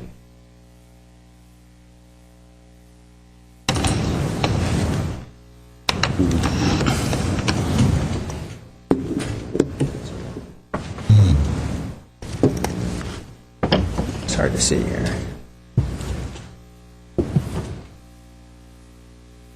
Do you need help? Yeah, I was trying to get to presentation mode.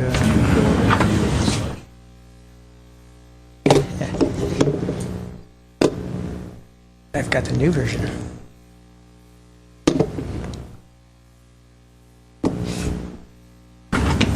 We can use a smaller size if that's...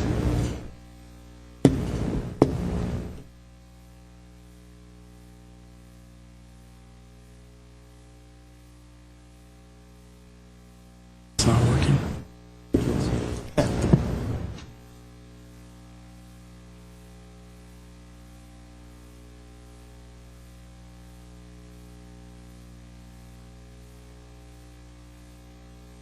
Fun with computers. Yeah, you just...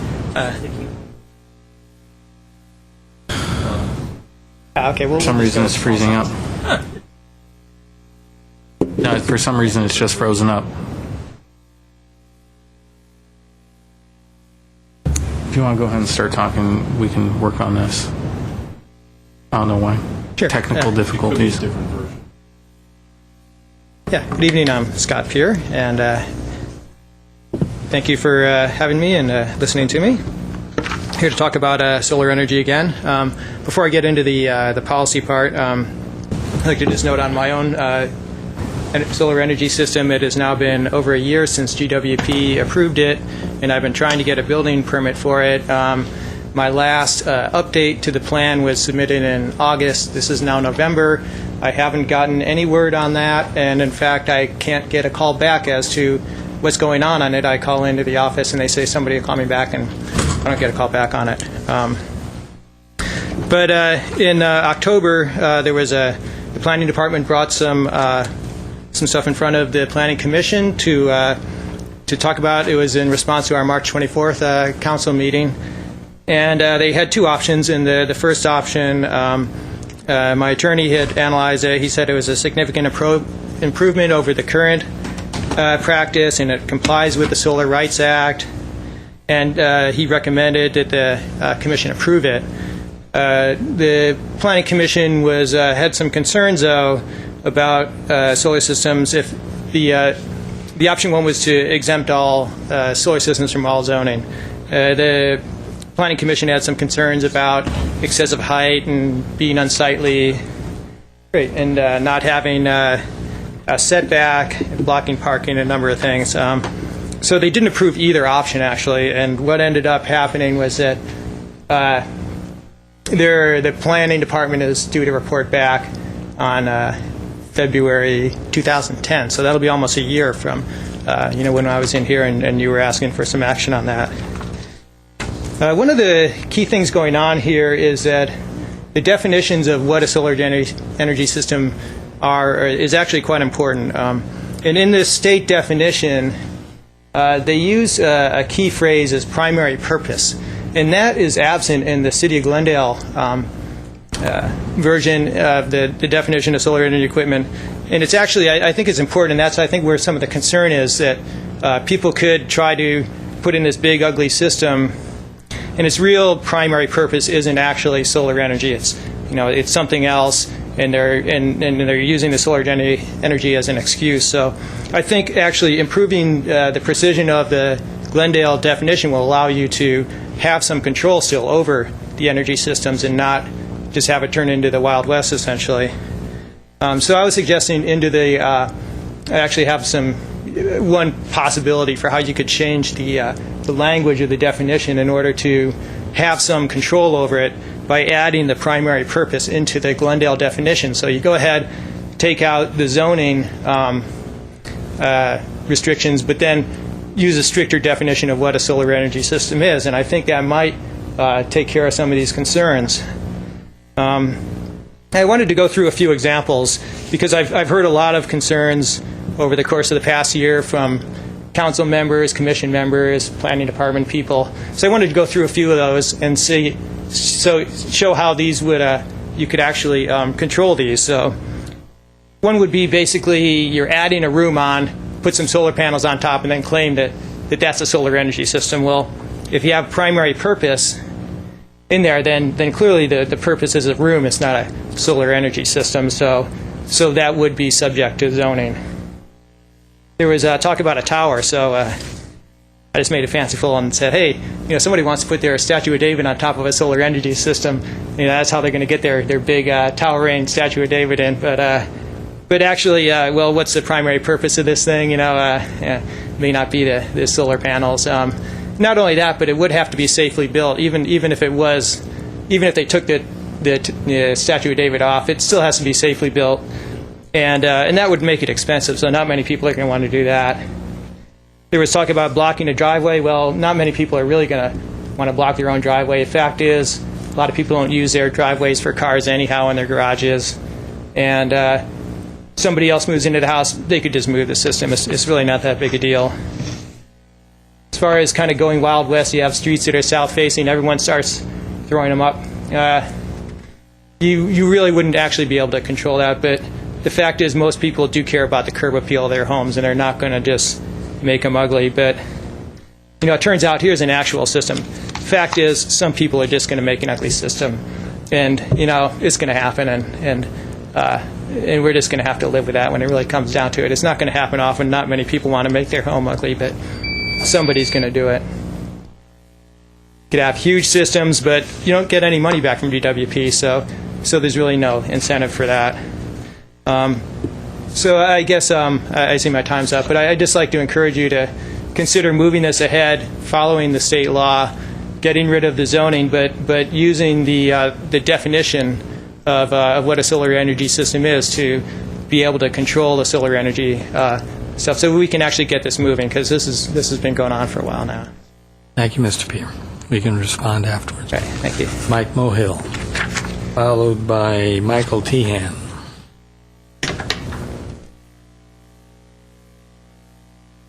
Thank you, Mayor. Mike Mohill, resident, Glendale.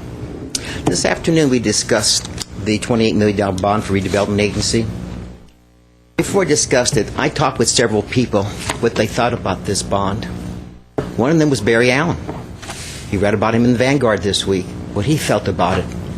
He said, Mike, read the documents before you make any decisions. And I read the documents, and I came up with an answer or two.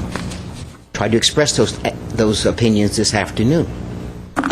But what I didn't tell you, I had also spoken with Mr. Bobby Sefian, a former councilman here, and I said, Bob, what do you think about this bond issue? He said, Mike, they wanted to be $40 million at one time. Probably they couldn't get the 40. I figure they can get probably 28 for bonding. I came here to learn about financing this afternoon, not to be belittled by Mr. Draymond and everybody else. I wanted to learn. I was looking for debate on the issue of spending $28 million. Councilman Nigerian was kind enough to ask 4 or 5 questions. I'd like that, but nobody else. We're spending a lot of money, and nobody wants to discuss the issue. Did the city staff go to each one of you individuals and say, here, this is the way it's going to go down? Now, I left very upset by the comments of council, how I handled myself this afternoon, because I was a concerned citizen of $28 million and the obligation that I'm going to have behind me.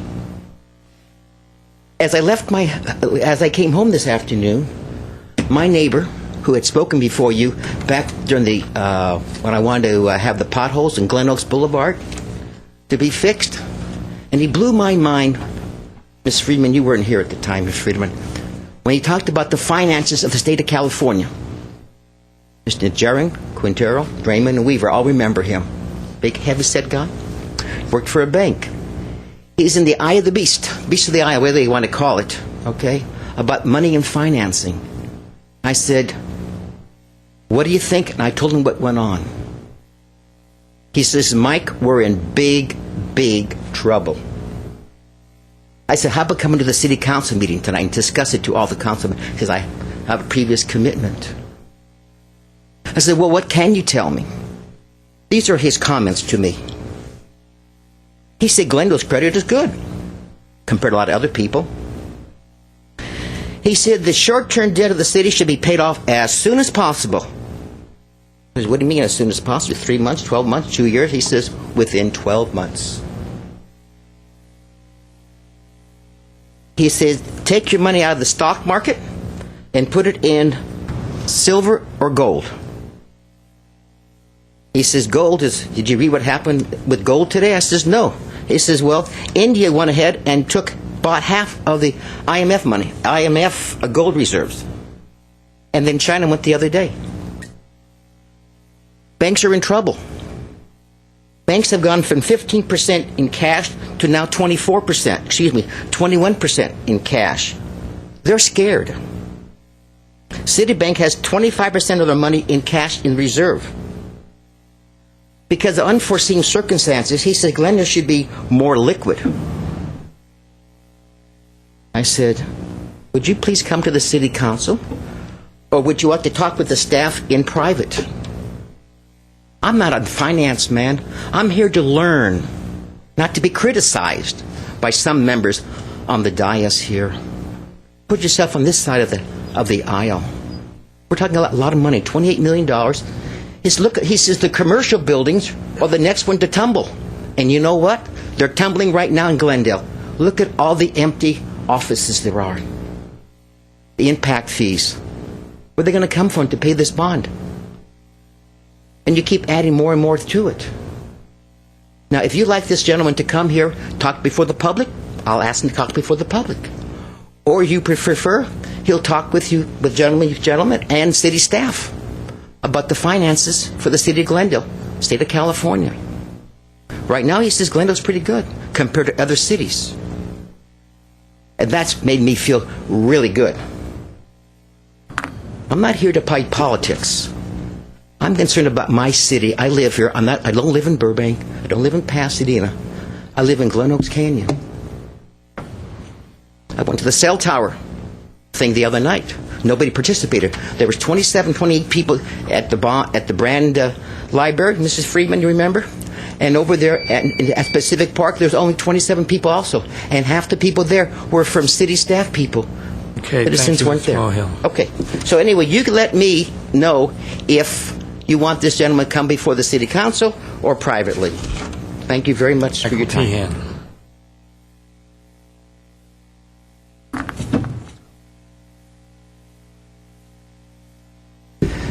Good evening, Mayor Quintero, city staff, council members.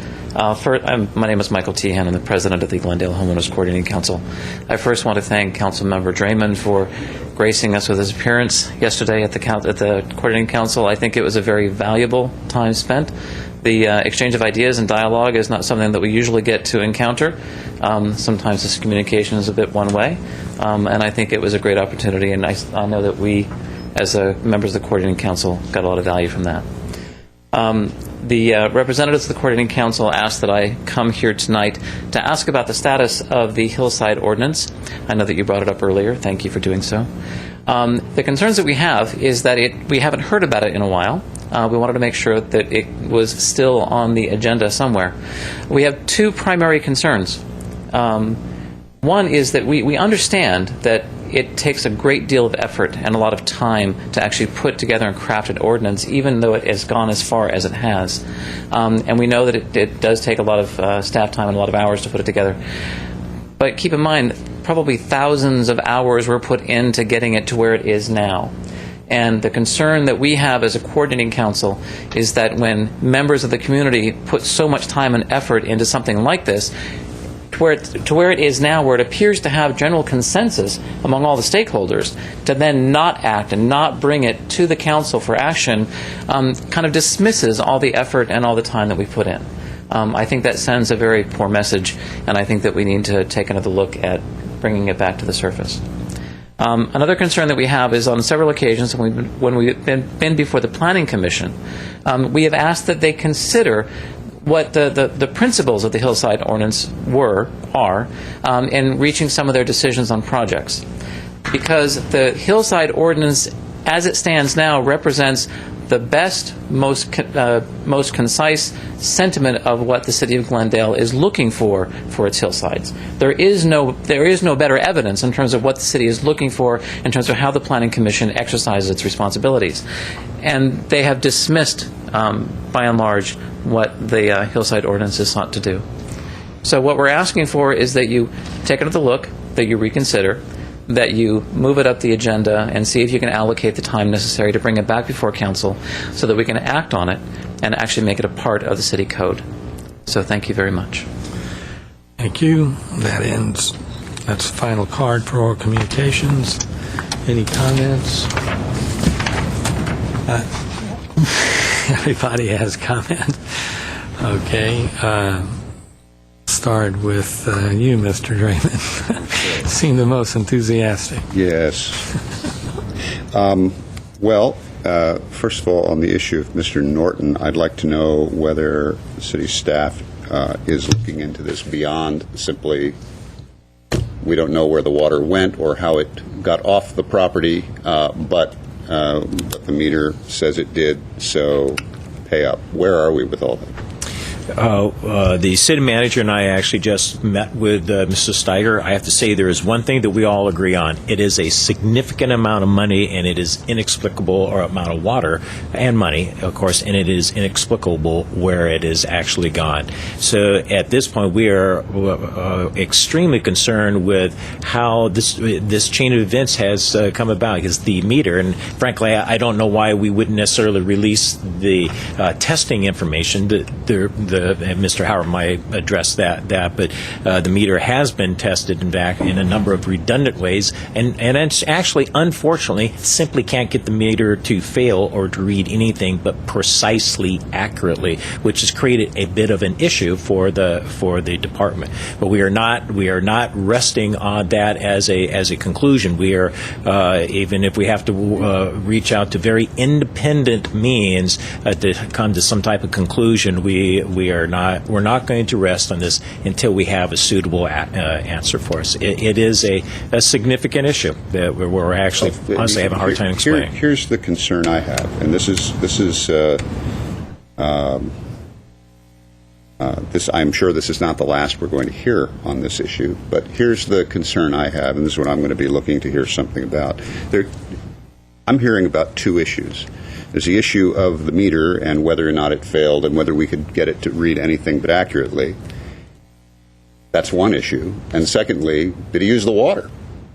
Because whatever the meter reads, If he didn't use the water, he didn't use the water, no matter what the meter is reading. Now, that's a large amount of water.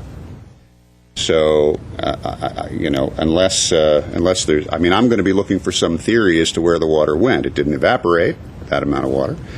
I don't think he was boiling pots upon pots of pasta with it.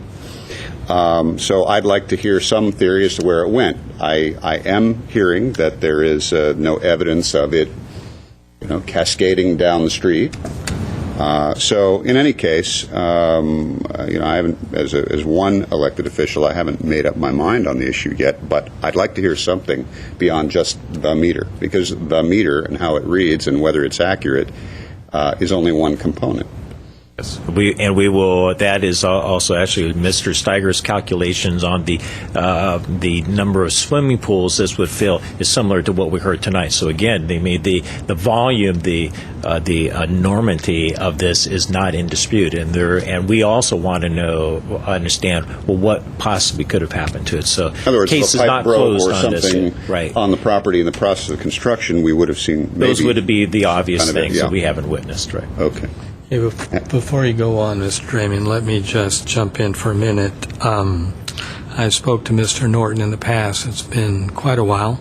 I actually drove by his property to take a look at it last month, and you just used the term inexplicable, and that means without explanation, and I find it, maybe another word would be ridiculous to assume that 1.5 million gallons were used in 64 days. I repeat, 1.5 million gallons were used in 64 days. So whether the meter is functioning or not functioning, I don't know what the details are, and I don't think anyone will. I don't think there's going to be a scientific explanation for this, but I just find it ridiculous, quite frankly. I just don't see how it's possible that this house used 1.5 million gallons of water. So I hope we can come to some determination, and let's move on with it. Yep, agree. Next, Mr. Traylor. Let's see. The other 2 points I want to get to. I just wanted to set the record straight. Margaret, I love you, but you're so wrong. It's not that Mr. Hoffman was too qualified. It's that he had no qualifications whatsoever with regard to arts and culture. He had a resume about 3 pages long that had to do with space probes and satellites and so on with regard to his work at JPL, but nothing whatsoever to do with his with any qualifications related arts and culture. And it wasn't a technical commission that he was being nominated to. It was an arts and culture commission. After that concern was raised, at a subsequent meeting, suddenly he said, well, I played the violin in elementary school, and I sang in a school choir. And that was his, now, Mr. Najarian is an attorney. I doubt a degree in fine art, which is what I have, would make me a suitable candidate to seek employment as an attorney in his firm, nor would his Juris Doctor degree qualify him to direct a national Broadway, a tour of a national Broadway show. So it's about qualifications specific to the commission. As I understand it, Mr. Najarian's nominee does have qualifications in transit and transportation issues. So I don't know about gooses and ganders, but that's my take on that particular issue. Mr. Mulhill, my other comment relates to you, and that is just simply I respect highly the notion that you want to come here and learn. But I think you will find a more receptive group of teachers in terms of city staff when you don't come here accusing, as you say, you come here to learn, but basically you come here to accuse. And your comment was that the the city staff simply presents whatever it is they want the council to do, and I think your term was that this council simply rubber stamps whatever they want. That isn't the comment of somebody who's here to learn. That's the comment of somebody here that is here to just make an ad hominem attack, as you usually do. And then you get very highly offended when someone objects to your point of view. The fact of the matter is, and again, I'll just restate it as I did earlier today, perhaps what confuses you is this particular council doesn't stand on their hands at the dais and wiggle their feet to draw attention to themselves and ask a million ridiculous questions that are in the report, or that they can ask the appropriate staff member or department head during the week when they're doing their homework and doing their research. This council generally chooses to do that. When a question comes up that isn't in the report or we haven't been able to elicit from staff, then we ask it. So, perhaps that's what you miss. But, the only thing I can suggest there is to pull up the archives of past meetings from last term and for the past 8 years, and you can watch that kind of performance to your heart's content. I just want to file this all under a heading of an old Will Rogers quote, and I mean Will Rogers, the humorist, not the former columnist with the Glendale News Press. He used to say, "It ain't the things we don't know that cause us problems. It's the things we know for sure that just ain't so that gets us into trouble." And I think that pretty much sums up some of the stuff that Mr. Allen and you dream up and bring here. They generally they're generally based on a half-truth spun out into something that when it gets challenged or criticized, somehow you're being picked on.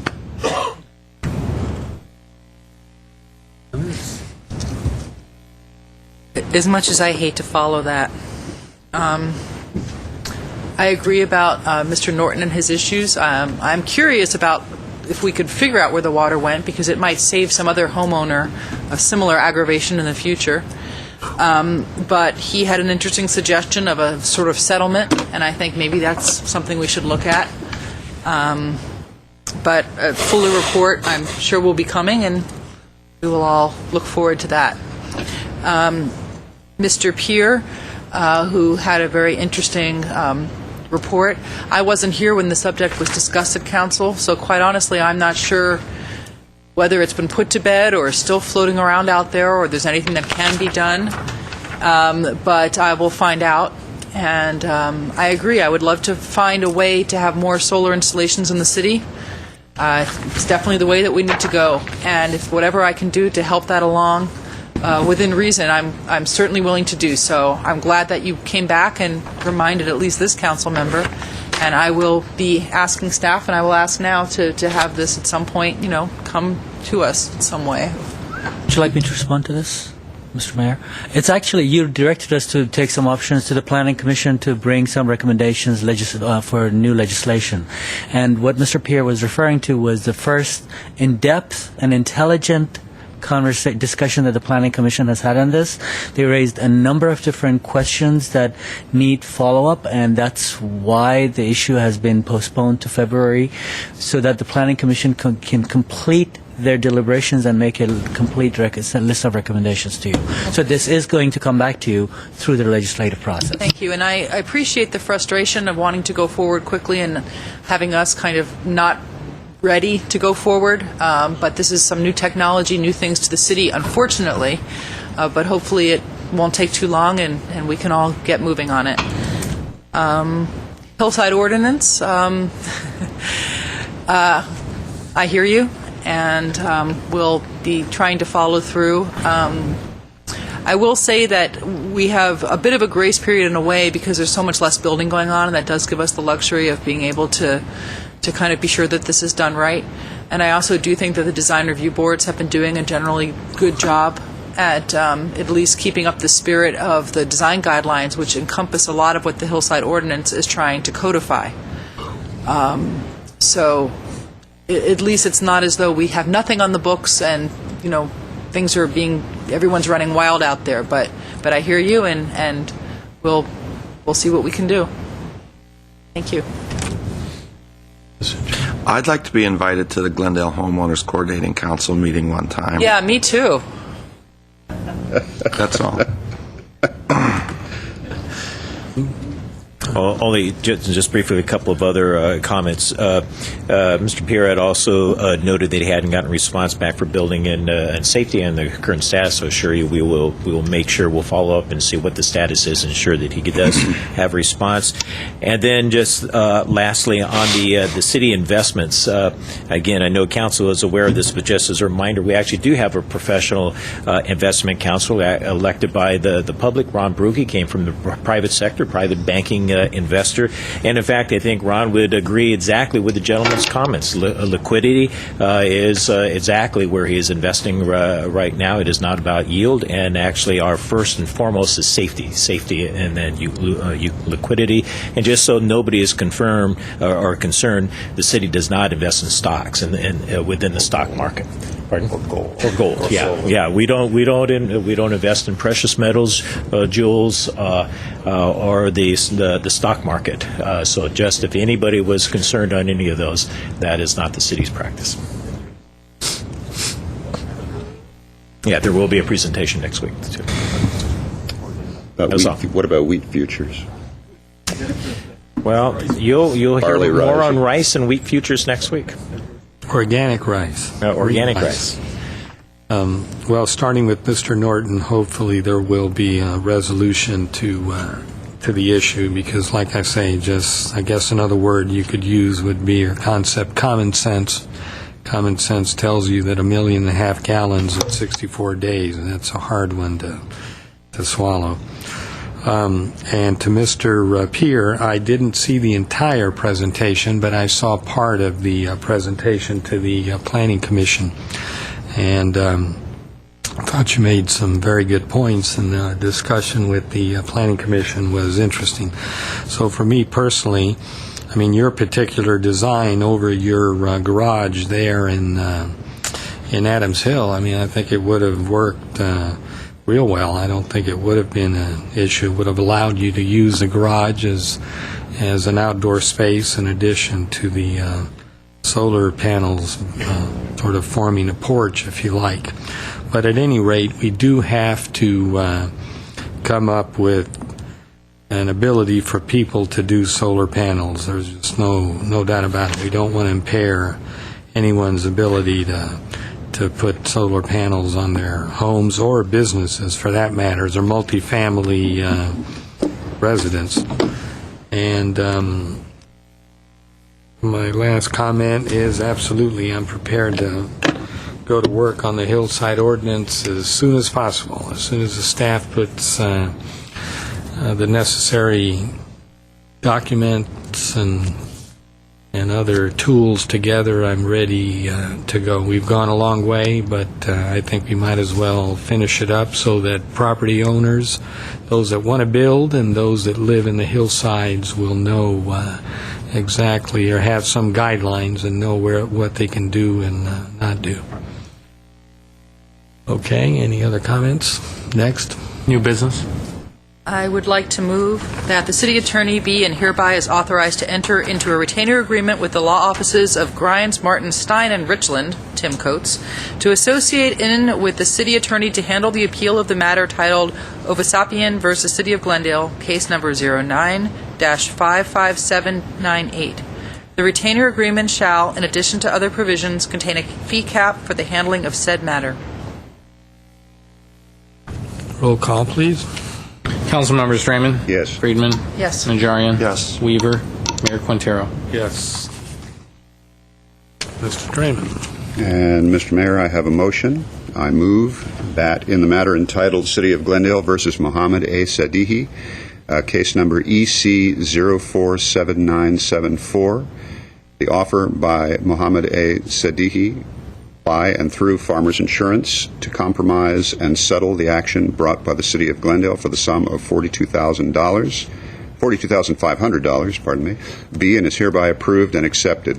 The city attorney is authorized to accept payment in the above amount, and upon receipt thereof, file a dismissal with prejudice. Roll call. Need a second? A second. Roll call. Council members Draymond? Yes. Friedman? Yes. Najarian? Yes. Weaver? Mayor Quintero. Yes. Move to adjourn? We are adjourned.